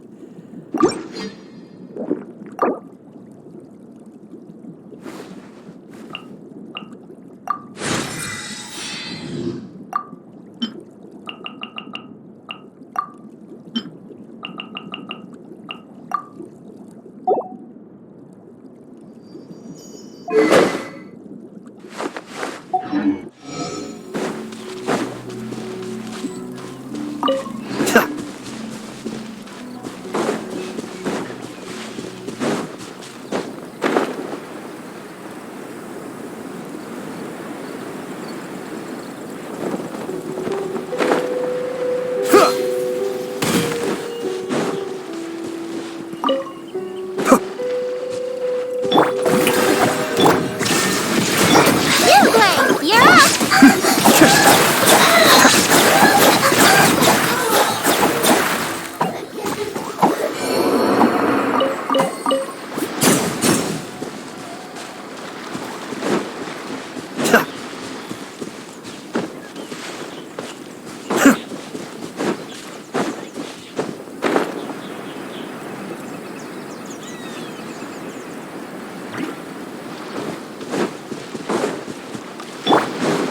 Strike a pose!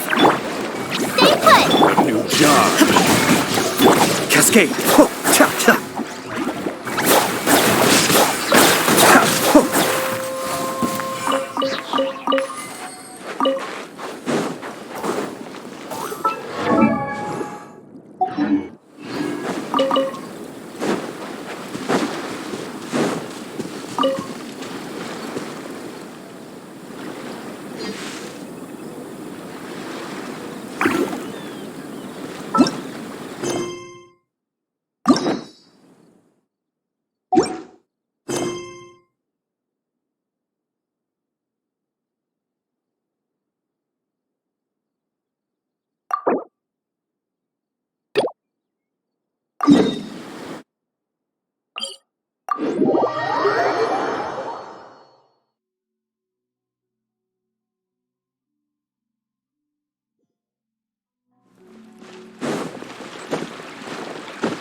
You followed us a long way. Why don't you come out and introduce yourselves? So you're Linny. And where's your sister? Ain't she with you today? Save us the trouble and go fetch her for us. Let's not drag this out. Paimon doesn't like the tone of your voice, mister! Who sent you, huh? Save your questions, missy. You ain't gonna need answers where you're going. Capiche? Looks like we can't avoid this fight. Now, I'm not the strongest fighter, so I hope you're ready to back me up. Don't worry, we got this!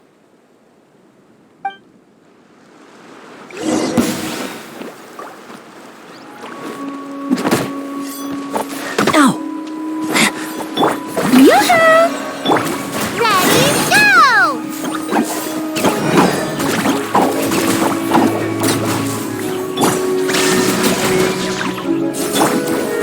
Now Curses. They're tougher than we thought. Vision wielders are always trouble. Intimidation ain't gonna work like it did on the lady. Come on, let's scram! Hey, wise guys! We ain't through with you yet! Oh, they got away! Did you catch what they said just before they left? Something about intimidating someone else. Sounds like they just wanted to rough us up as a scare tactic, and they've already done it to someone else, but who?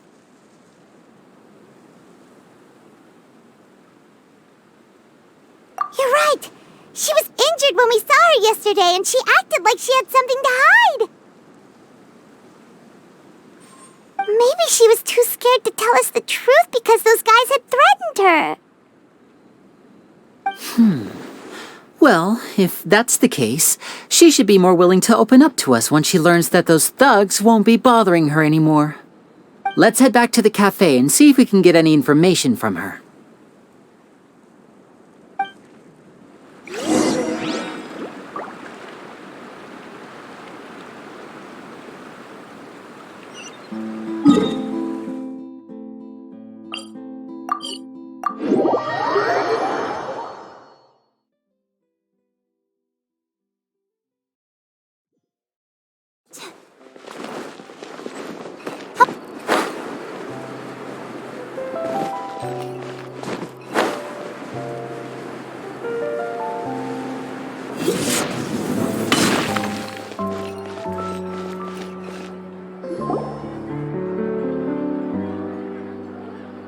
Gemma?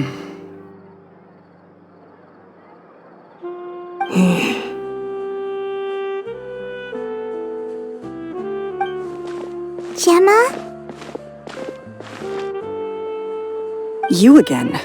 What is it this time? We just ran into the men who've been threatening you, and we gave them a taste of their own medicine. So, you can relax now. We're here to protect you. What? Why? I didn't tell you anything. Why would they come after you? Sounds like they're no strangers to you. That's putting it mildly. I know them all too well, and I hate them with every fiber of my being. It's been 10 long years, and still every time I try to look into Caesar's death, they show up and warn me not to do anything stupid. How do I know I can trust you? Do you really think you can get to the bottom of it all? And why are you doing this? I'm afraid I can't reveal all the details just yet, but I can promise you this. I will expose the Phantom Weasel's true identity. Because you see, this is a personal matter of the utmost importance. I give you my word. Trust me. Okay. How can I help you? I've heard that Caesar used to have a magic workshop where he kept a lot of his personal effects. If possible, I'd like to take a look at them. Do you know where it is? The Fleuve Sonde. But the place was sealed up by the police after his death, and no one's been there since. I also know that the Fleuve Sonde is dangerous territory. Lots of hostile groups lurking around. If you're serious about going there, please be careful. Understood. Lynette, you stay here and take care of Gemma. Don't let her come to harm. Got it. But if I'm staying here, I'm ordering dessert. I mean, bon appetit, but stay sharp, too. They're likely to come for you while I'm away. Okay. All right. Power saving mode off. I'll start taking this more seriously now.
The show begins!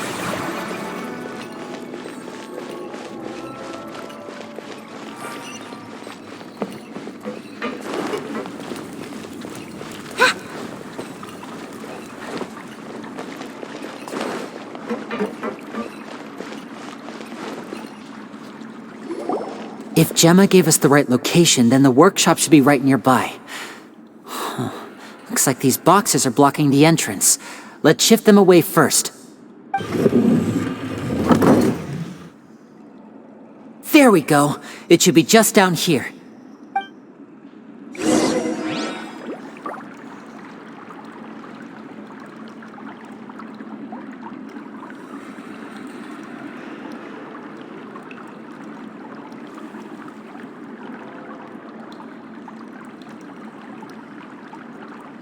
Ooh, what's...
Being too popular can be such a hassle. Who knew the people would Ad Astra Abyssosk? Thank you for Ad Astra.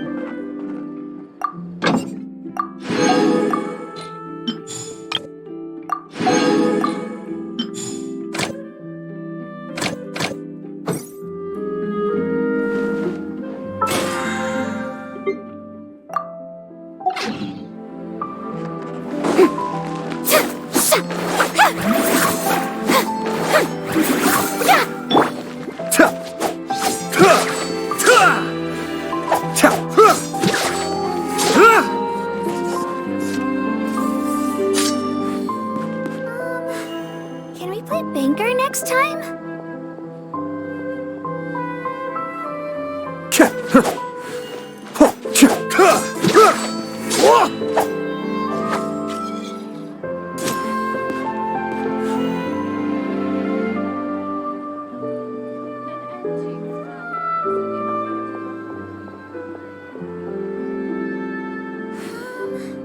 Can we play Banker next time?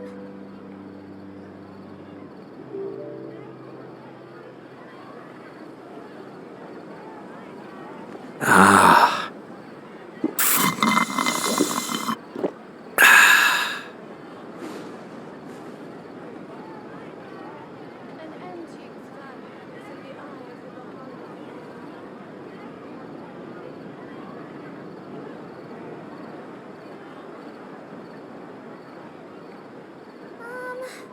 Can we play Banker next time? I'm sure I've forgotten something. Not to worry, I'll simply send someone to fetch it. As soon as I remember what it was.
Azuma shines eternal!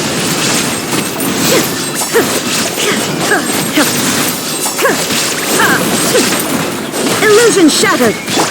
Uglade, you're up! Mind the deluge. Let my name echo in song! Go get him, Uglade!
Shine down!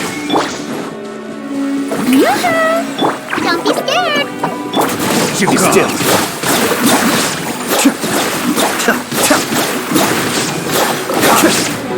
Such is life.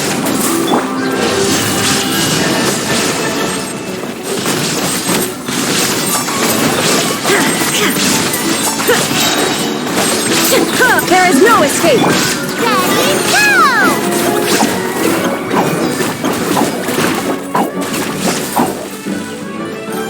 Strike a pose!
Shine down! Let the world collide! That hurt real bad!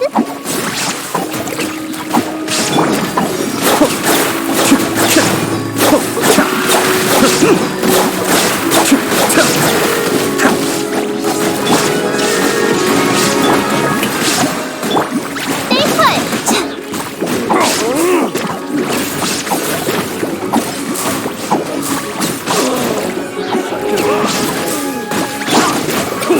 Let my name echo in song! How dare you! Hey, go away! It's okay, it's fine! You're up! The devil's back. Be still.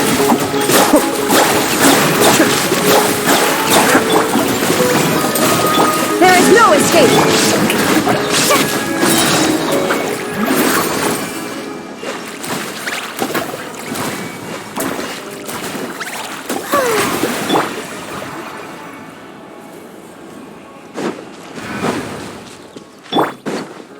One down!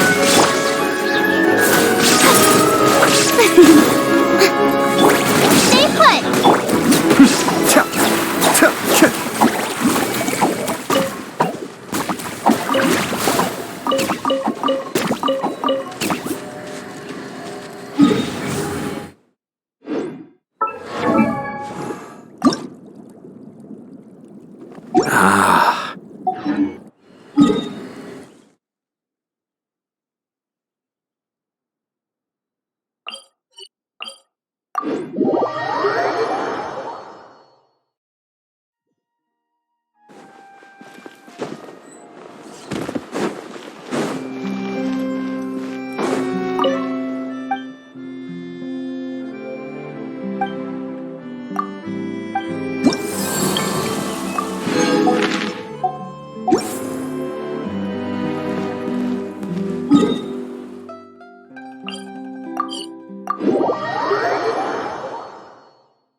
Don't be scared!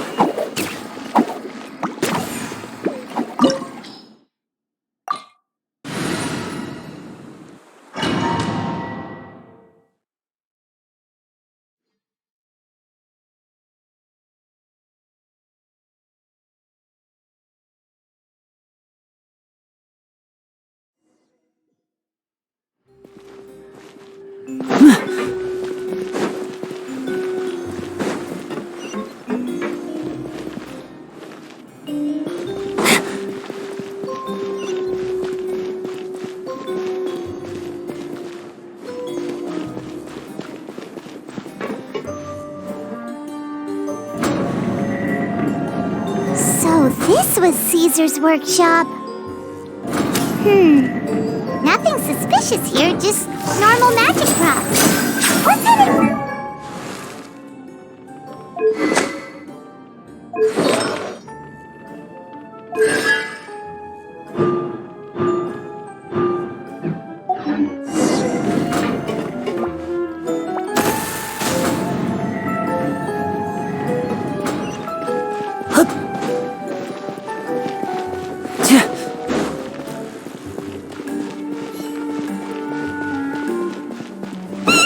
What was that?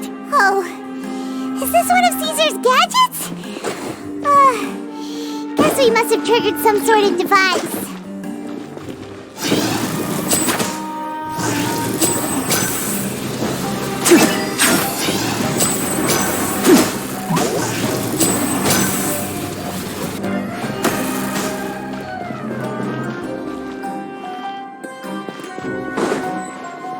There is no escape! Strike a pose! And...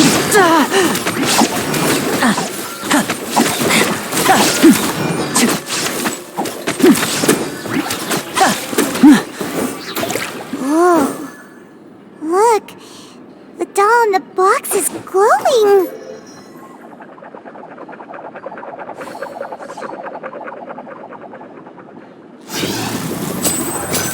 There's something written on the card on this doll.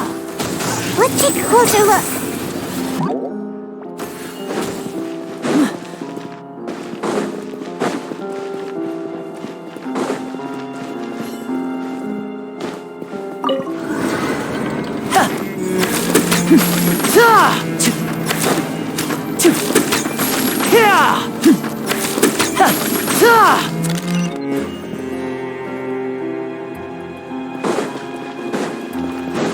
Looks like we've reached the end of this route.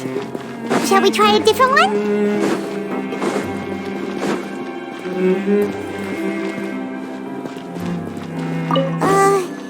These magic boxes are moving. What do we do? One of them looks different than the rest. Let's investigate. Got it. We're supposed to find the box that lit up at should be another wish list inside. Let's keep trying.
That's weird.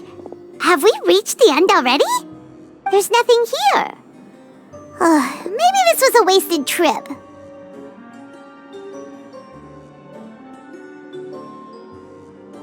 This place seems a little too ordinary for a magician's workshop. There's a distinct lack of mystery. We've triggered quite a few devices on the way here. I'm starting to wonder whether Caesar built this whole place as one big, elaborate magic contraption. If so, then there must be more to this place than meets the eye. Maybe a hidden room somewhere. Aha! If I just move this book, then hopefully... and... presto! A secret passageway! How did you know? I'm a magician too, and apparently great minds really do think alike. Looks pretty big inside. Let's head in and take a look around.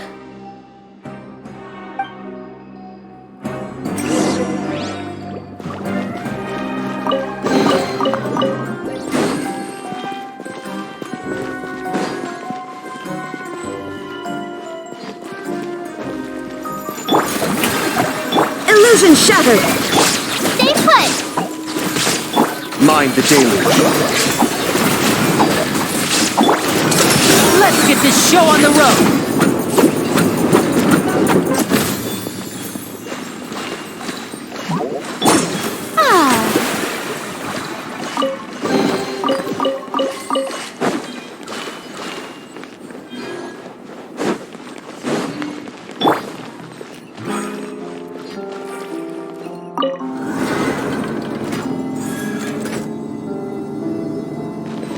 Don't be scared!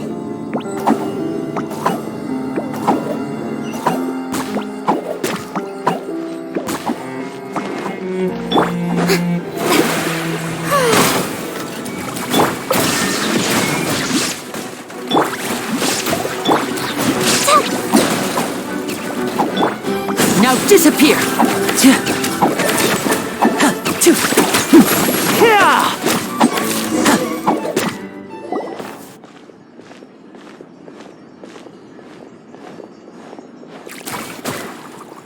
Why did you stop, Lenny?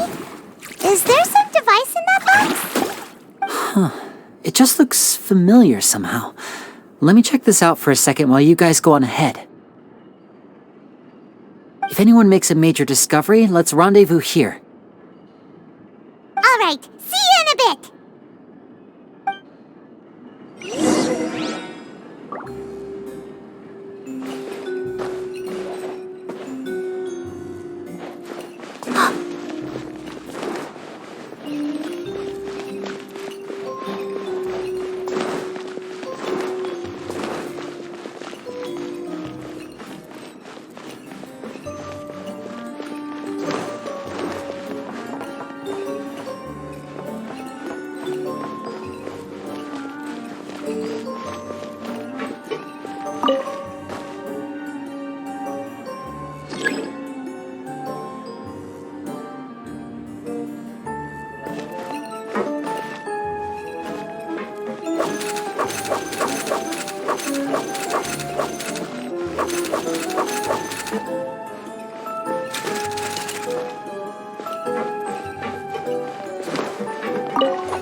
Seems like we can't step on the same tile twice. Guess we've got to finish it in one run, huh?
Hidden room here!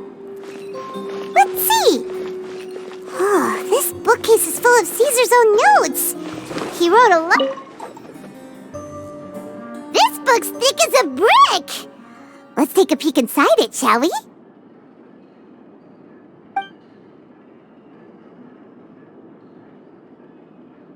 At one of my shows a few days ago, a child asked me how I pulled candy out of my hat. As a joke, I told the kid that the hat has a built-in wish-granting machine. Next thing I know, today a whole bunch of kids were pestering me to pull all sorts of things out of the hat. So I told them another white lie. The machine needs time to power up, but in the meantime, you can write your wishes down. Well, they took me up on that offer, enthusiastically. As I write this, I've only just got back from running around all over town, buying the things they wanted. Boy, are my legs sore. I wound up saving very little this month, but that's not a major issue. I now have a bigger problem. How am I going to hide all these things inside my hat?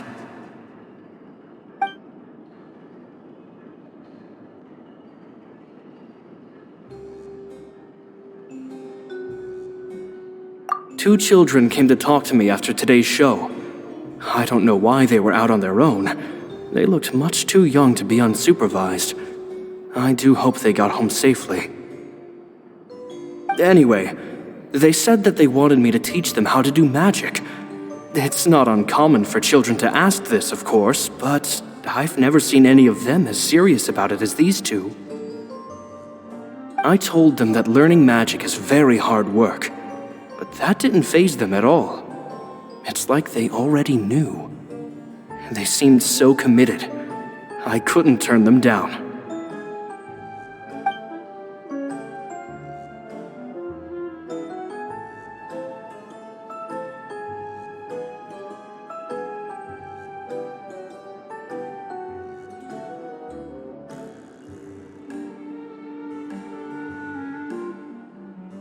It seems like something's bothering Lorenzo lately, but he won't open up to me about it.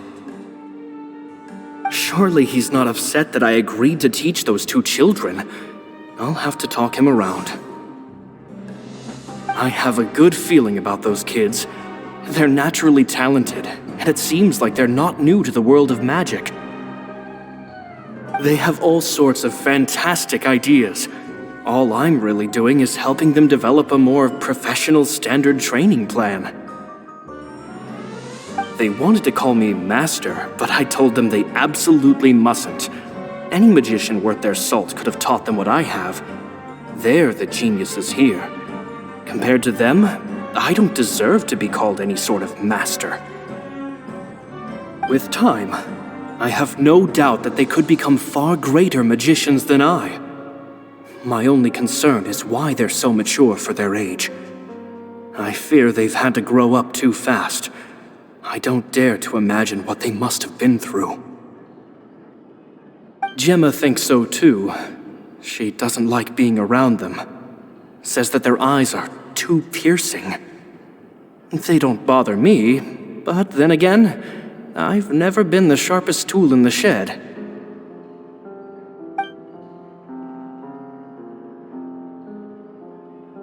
It's nearly time for me to go on tour.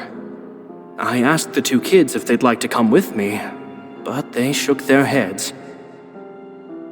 I once overheard them talking about their father and their mission. Sounds like their parents have other plans for them.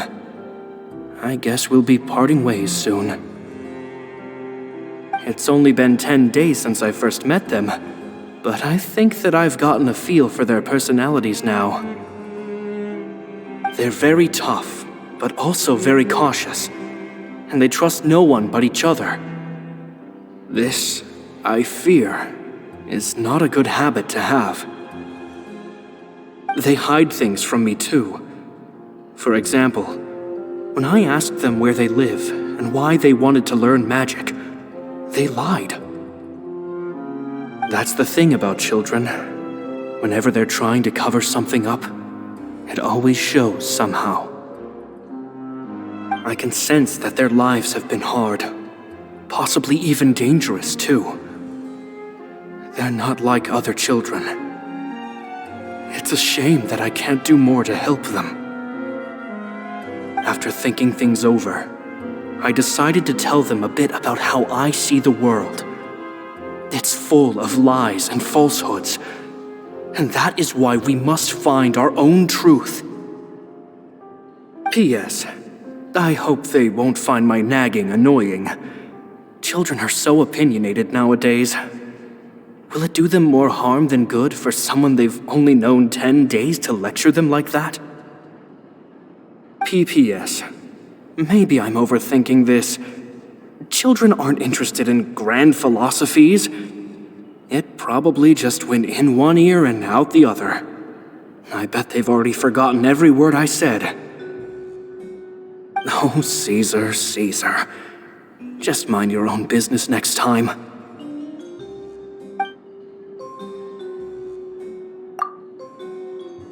Two magic geniuses with a father and a mission, huh?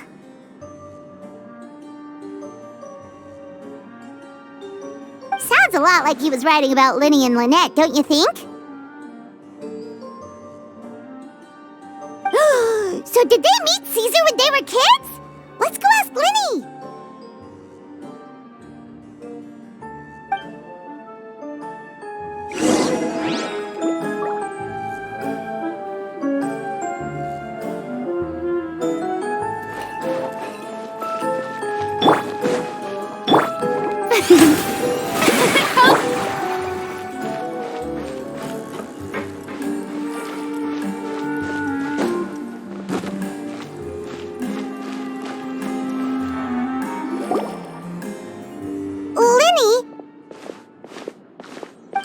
Hold that thought. As I expected, there's a lot of fishy things going on in this place. Fishy? Uh-oh, what have you found? All in good time. Before we go over our new leads, I want to tell you how a high-altitude escape is performed. First, the magician slots themselves into a magic box in full view of the audience. The box is then suspended high in the air, and a short while later, the base automatically opens. At this point, a dummy will fall out of the box, but it looks real enough to grab the audience's attention, and they start wailing and screaming. Meanwhile, the real magician, who has by now blended into the crowd, waits for a good moment to make their appearance and put on a hysterical performance. Oh no! Is that me? Did I just fall to my death? Very vivid description. Paimon can really picture it. And then what? The audience's gaze then turns to the magician, and by the time they realize what's happened, the dummy has vanished, as if everything that just happened was some sort of shared illusion. Of course, that's just how I think the process should work, theoretically speaking.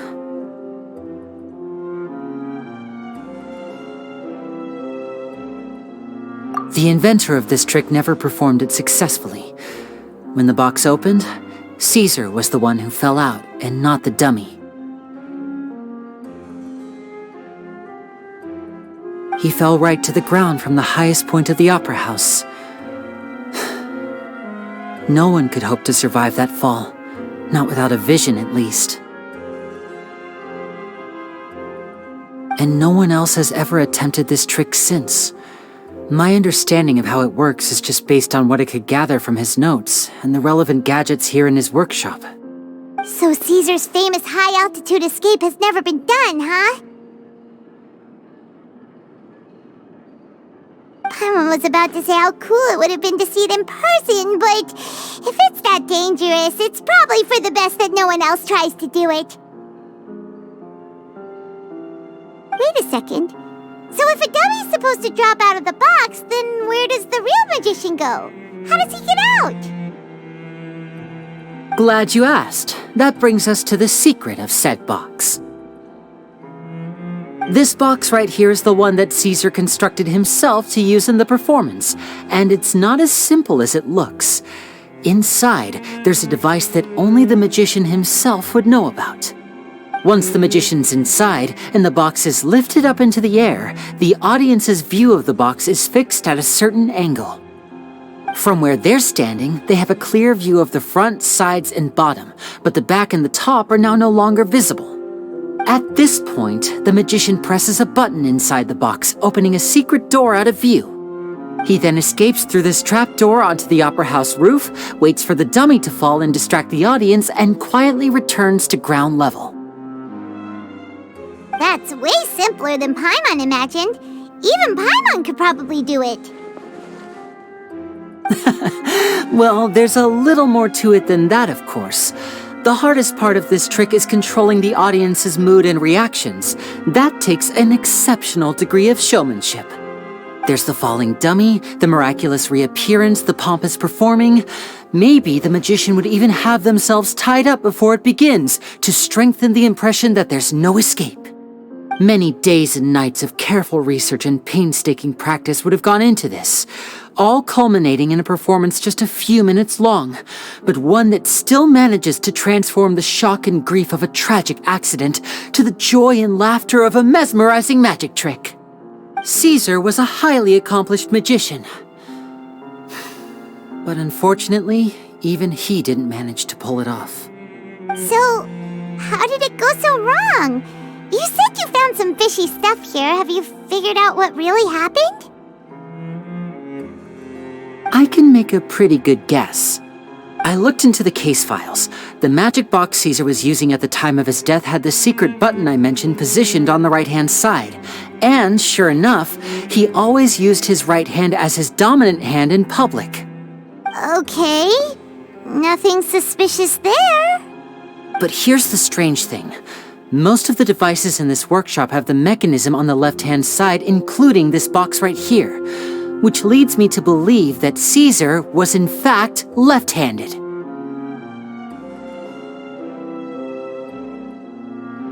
Because a magician can't afford to have their most basic habits stand out too much. People naturally focus their attention on the most important details of the task or situation at hand. But a magician needs to be able to redirect an audience's attention at will so as to avoid arousing their suspicion. The essence of magic is getting people to believe a lie. If even the truth raises eyebrows, the falsehoods become all the more difficult to mask. And so, Caesar trained himself to use his right hand to align with his audience's expectations. Great magic always requires sacrifices. But in his most stressful and nerve-wracking moments, and when no one was watching, reflex would kick in and he'd use his left hand. That's why he set his gadgets with the mechanism on his left. Exactly. I think that's likely what happened. Caesar would have been under a lot of time pressure during the escape. He'd have had mere seconds to open the hidden compartment, retrieve the dummy, then open the secret door and make a swift escape. But I'm sure he was confident. He would have rehearsed countless times to the point where it was second nature. He'd barely need to think about what he was doing because muscle memory would guide him through. So he opened the compartment, took out the dummy, checked everything was in order, and then went to leave. With his left hand, he reached for the button, and suddenly, his heart skipped a beat. It wasn't there. Much like when you reach for your keys but find your pocket empty, his mind needed a moment to process what was going on.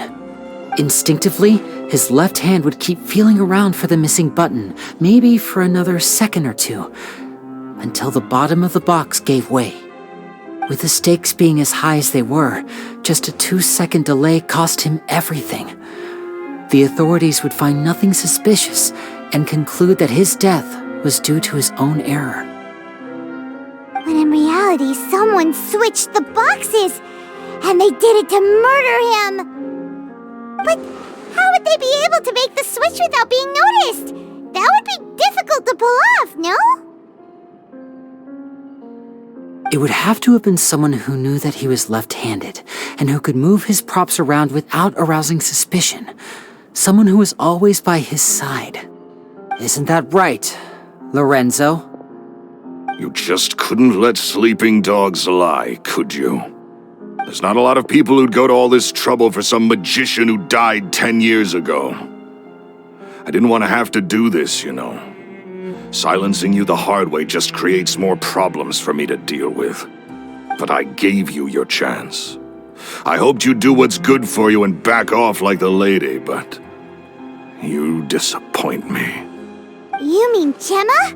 So you are the one who's been threatening her! Yes, although however stubborn she might be, she was never much of a liability. But you people, you never even knew him, but for some reason you just wouldn't drop it. Which is why you can't leave this place alive. Take them out, and make it quick. Do your worst!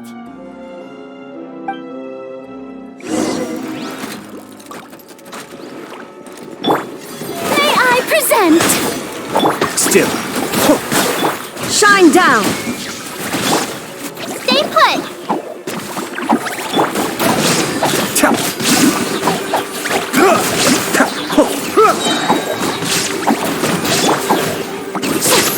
to sound! Daddy, go! That hurt real bad!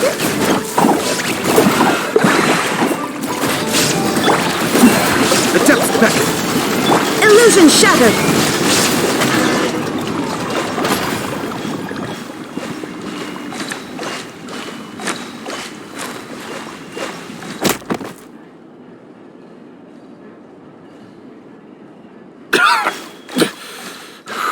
You kids are tougher than you look. Had enough yet, Lorenzo? Your cronies can't help you now. I think it's high time you started talking, and what I'd really like to know is, why did you murder Caesar? If I had a mora for every time you said that man's name. Of course you idolized Caesar, everyone else did. But I was the real genius magician. Me! He was just an amateur who did cheap tricks for gullible children. I was the one who made magic into the fine art it is today. The aristocrats doffed their hats to me! So it was jealousy. Jealousy. Hatred, more like. I hated Caesar. All he cared about was his magic. He lived and breathed it. He poured everything into his street performances and his stupid tours like it was just a hobby to him, never bothering to think about Mora. What sort of fool devotes their life to the art of deception and never has a Mora to show for it? But the people loved him, didn't they? Oh, how they looked up to him. No one gave me a second look. All I ever heard was, "Oh, your master's amazing, isn't he?" Amazing. Yeah, so amazing that he was completely broke. Every other apprentice was living it up at their master's expense, but no, not me. I put in all the work, mastered all the skills, and it brought me nothing more than the life I already had.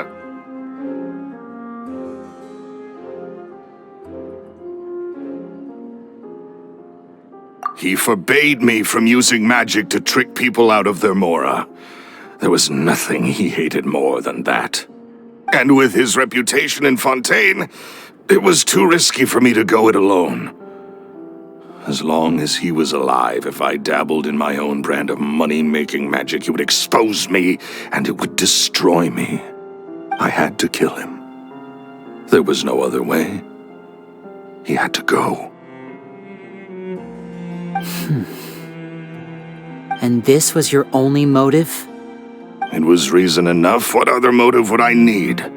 Well, I was under the impression that there might have been other factors at play. For instance, maybe you were in love with Gemma, but she was engaged to Caesar. In love with Gemma? Don't be ridiculous. Guess I was wrong about that then. Next question. Are you the Phantom Weasel? I am. Caesar was so strict with me. He insisted that his way was the right way, that the sole purpose of magic was to bring joy to the world. I never bought into any of that.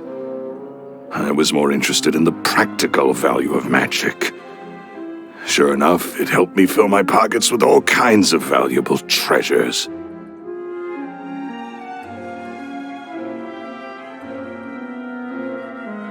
Oh, yeah!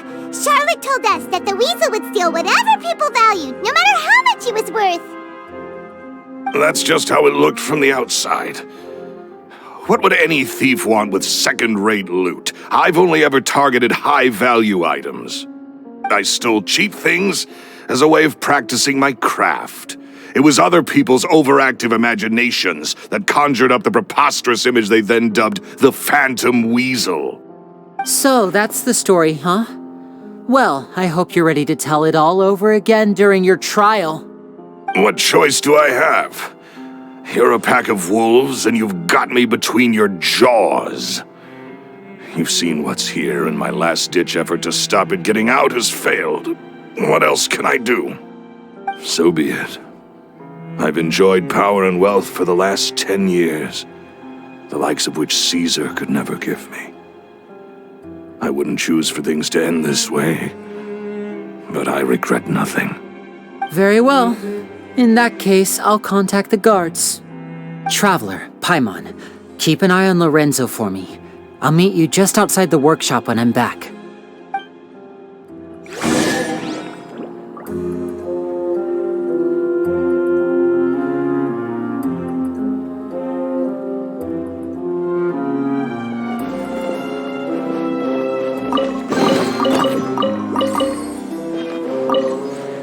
At least I...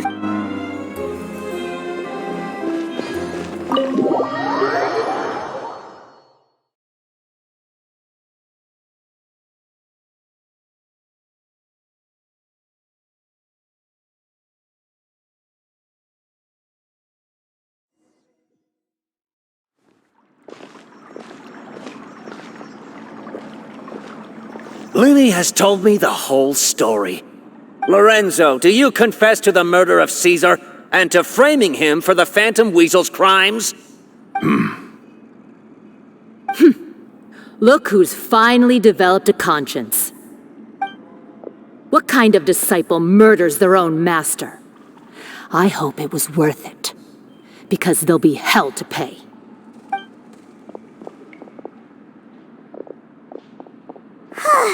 Looks like it's all over. What should we do next, Lenny? Should we start preparing for your show? Let me think. Let's rendezvous with Lynette and Gemma first. With Lorenzo in custody, Gemma will no longer have to fear for her safety. Good point! We should go tell Gemma the good news right away! It'll give her some peace of mind for sure!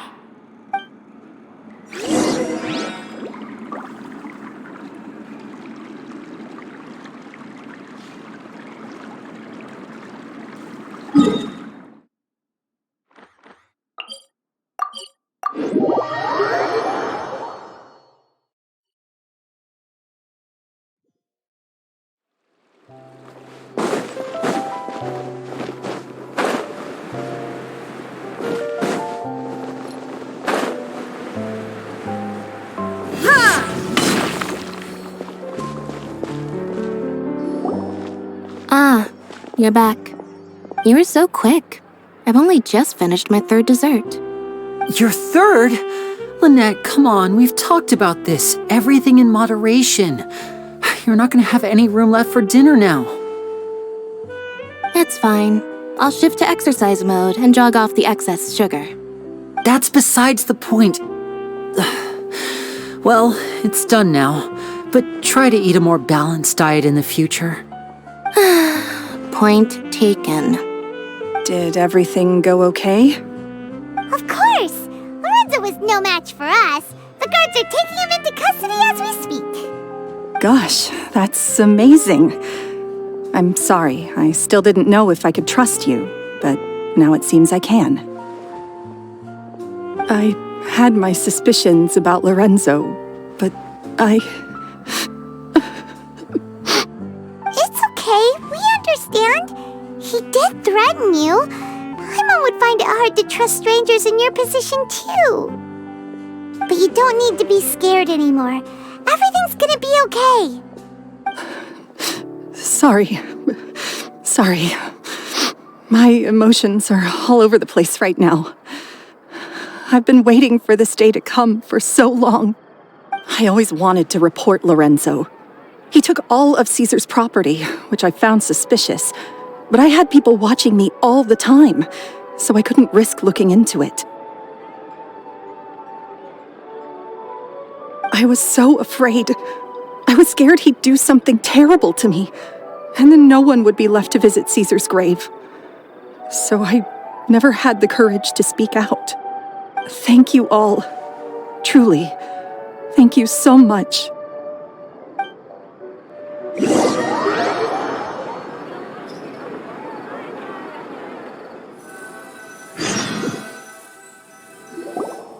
Thank you all for clearing Caesar's name.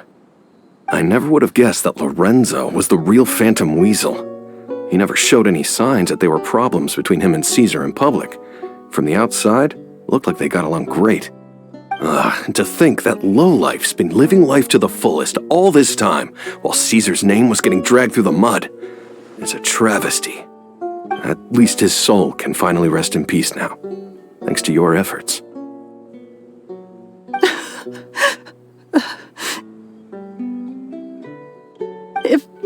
If only I'd realized before it was too late. Don't blame yourself, Gemma. This isn't your fault. Yeah, you still have the rest of your life to live. Caesar wouldn't want to see you spending it feeling guilty. Cheer up, Gemma. My brother's doing a magic show at the Opera House tomorrow evening. Would you like to come along? It might raise your spirits. This show will be a special one. We're holding it in Caesar's honor. In Caesar's honor? Really? Oh, thank you. I'll be there. Great. We'll see you tomorrow evening. Traveler, Paimon, don't be late. Don't worry, we'll be there. No way are we gonna miss out on a free magic show. Wait, Paimon feels like we're forgetting something. Oh, yeah!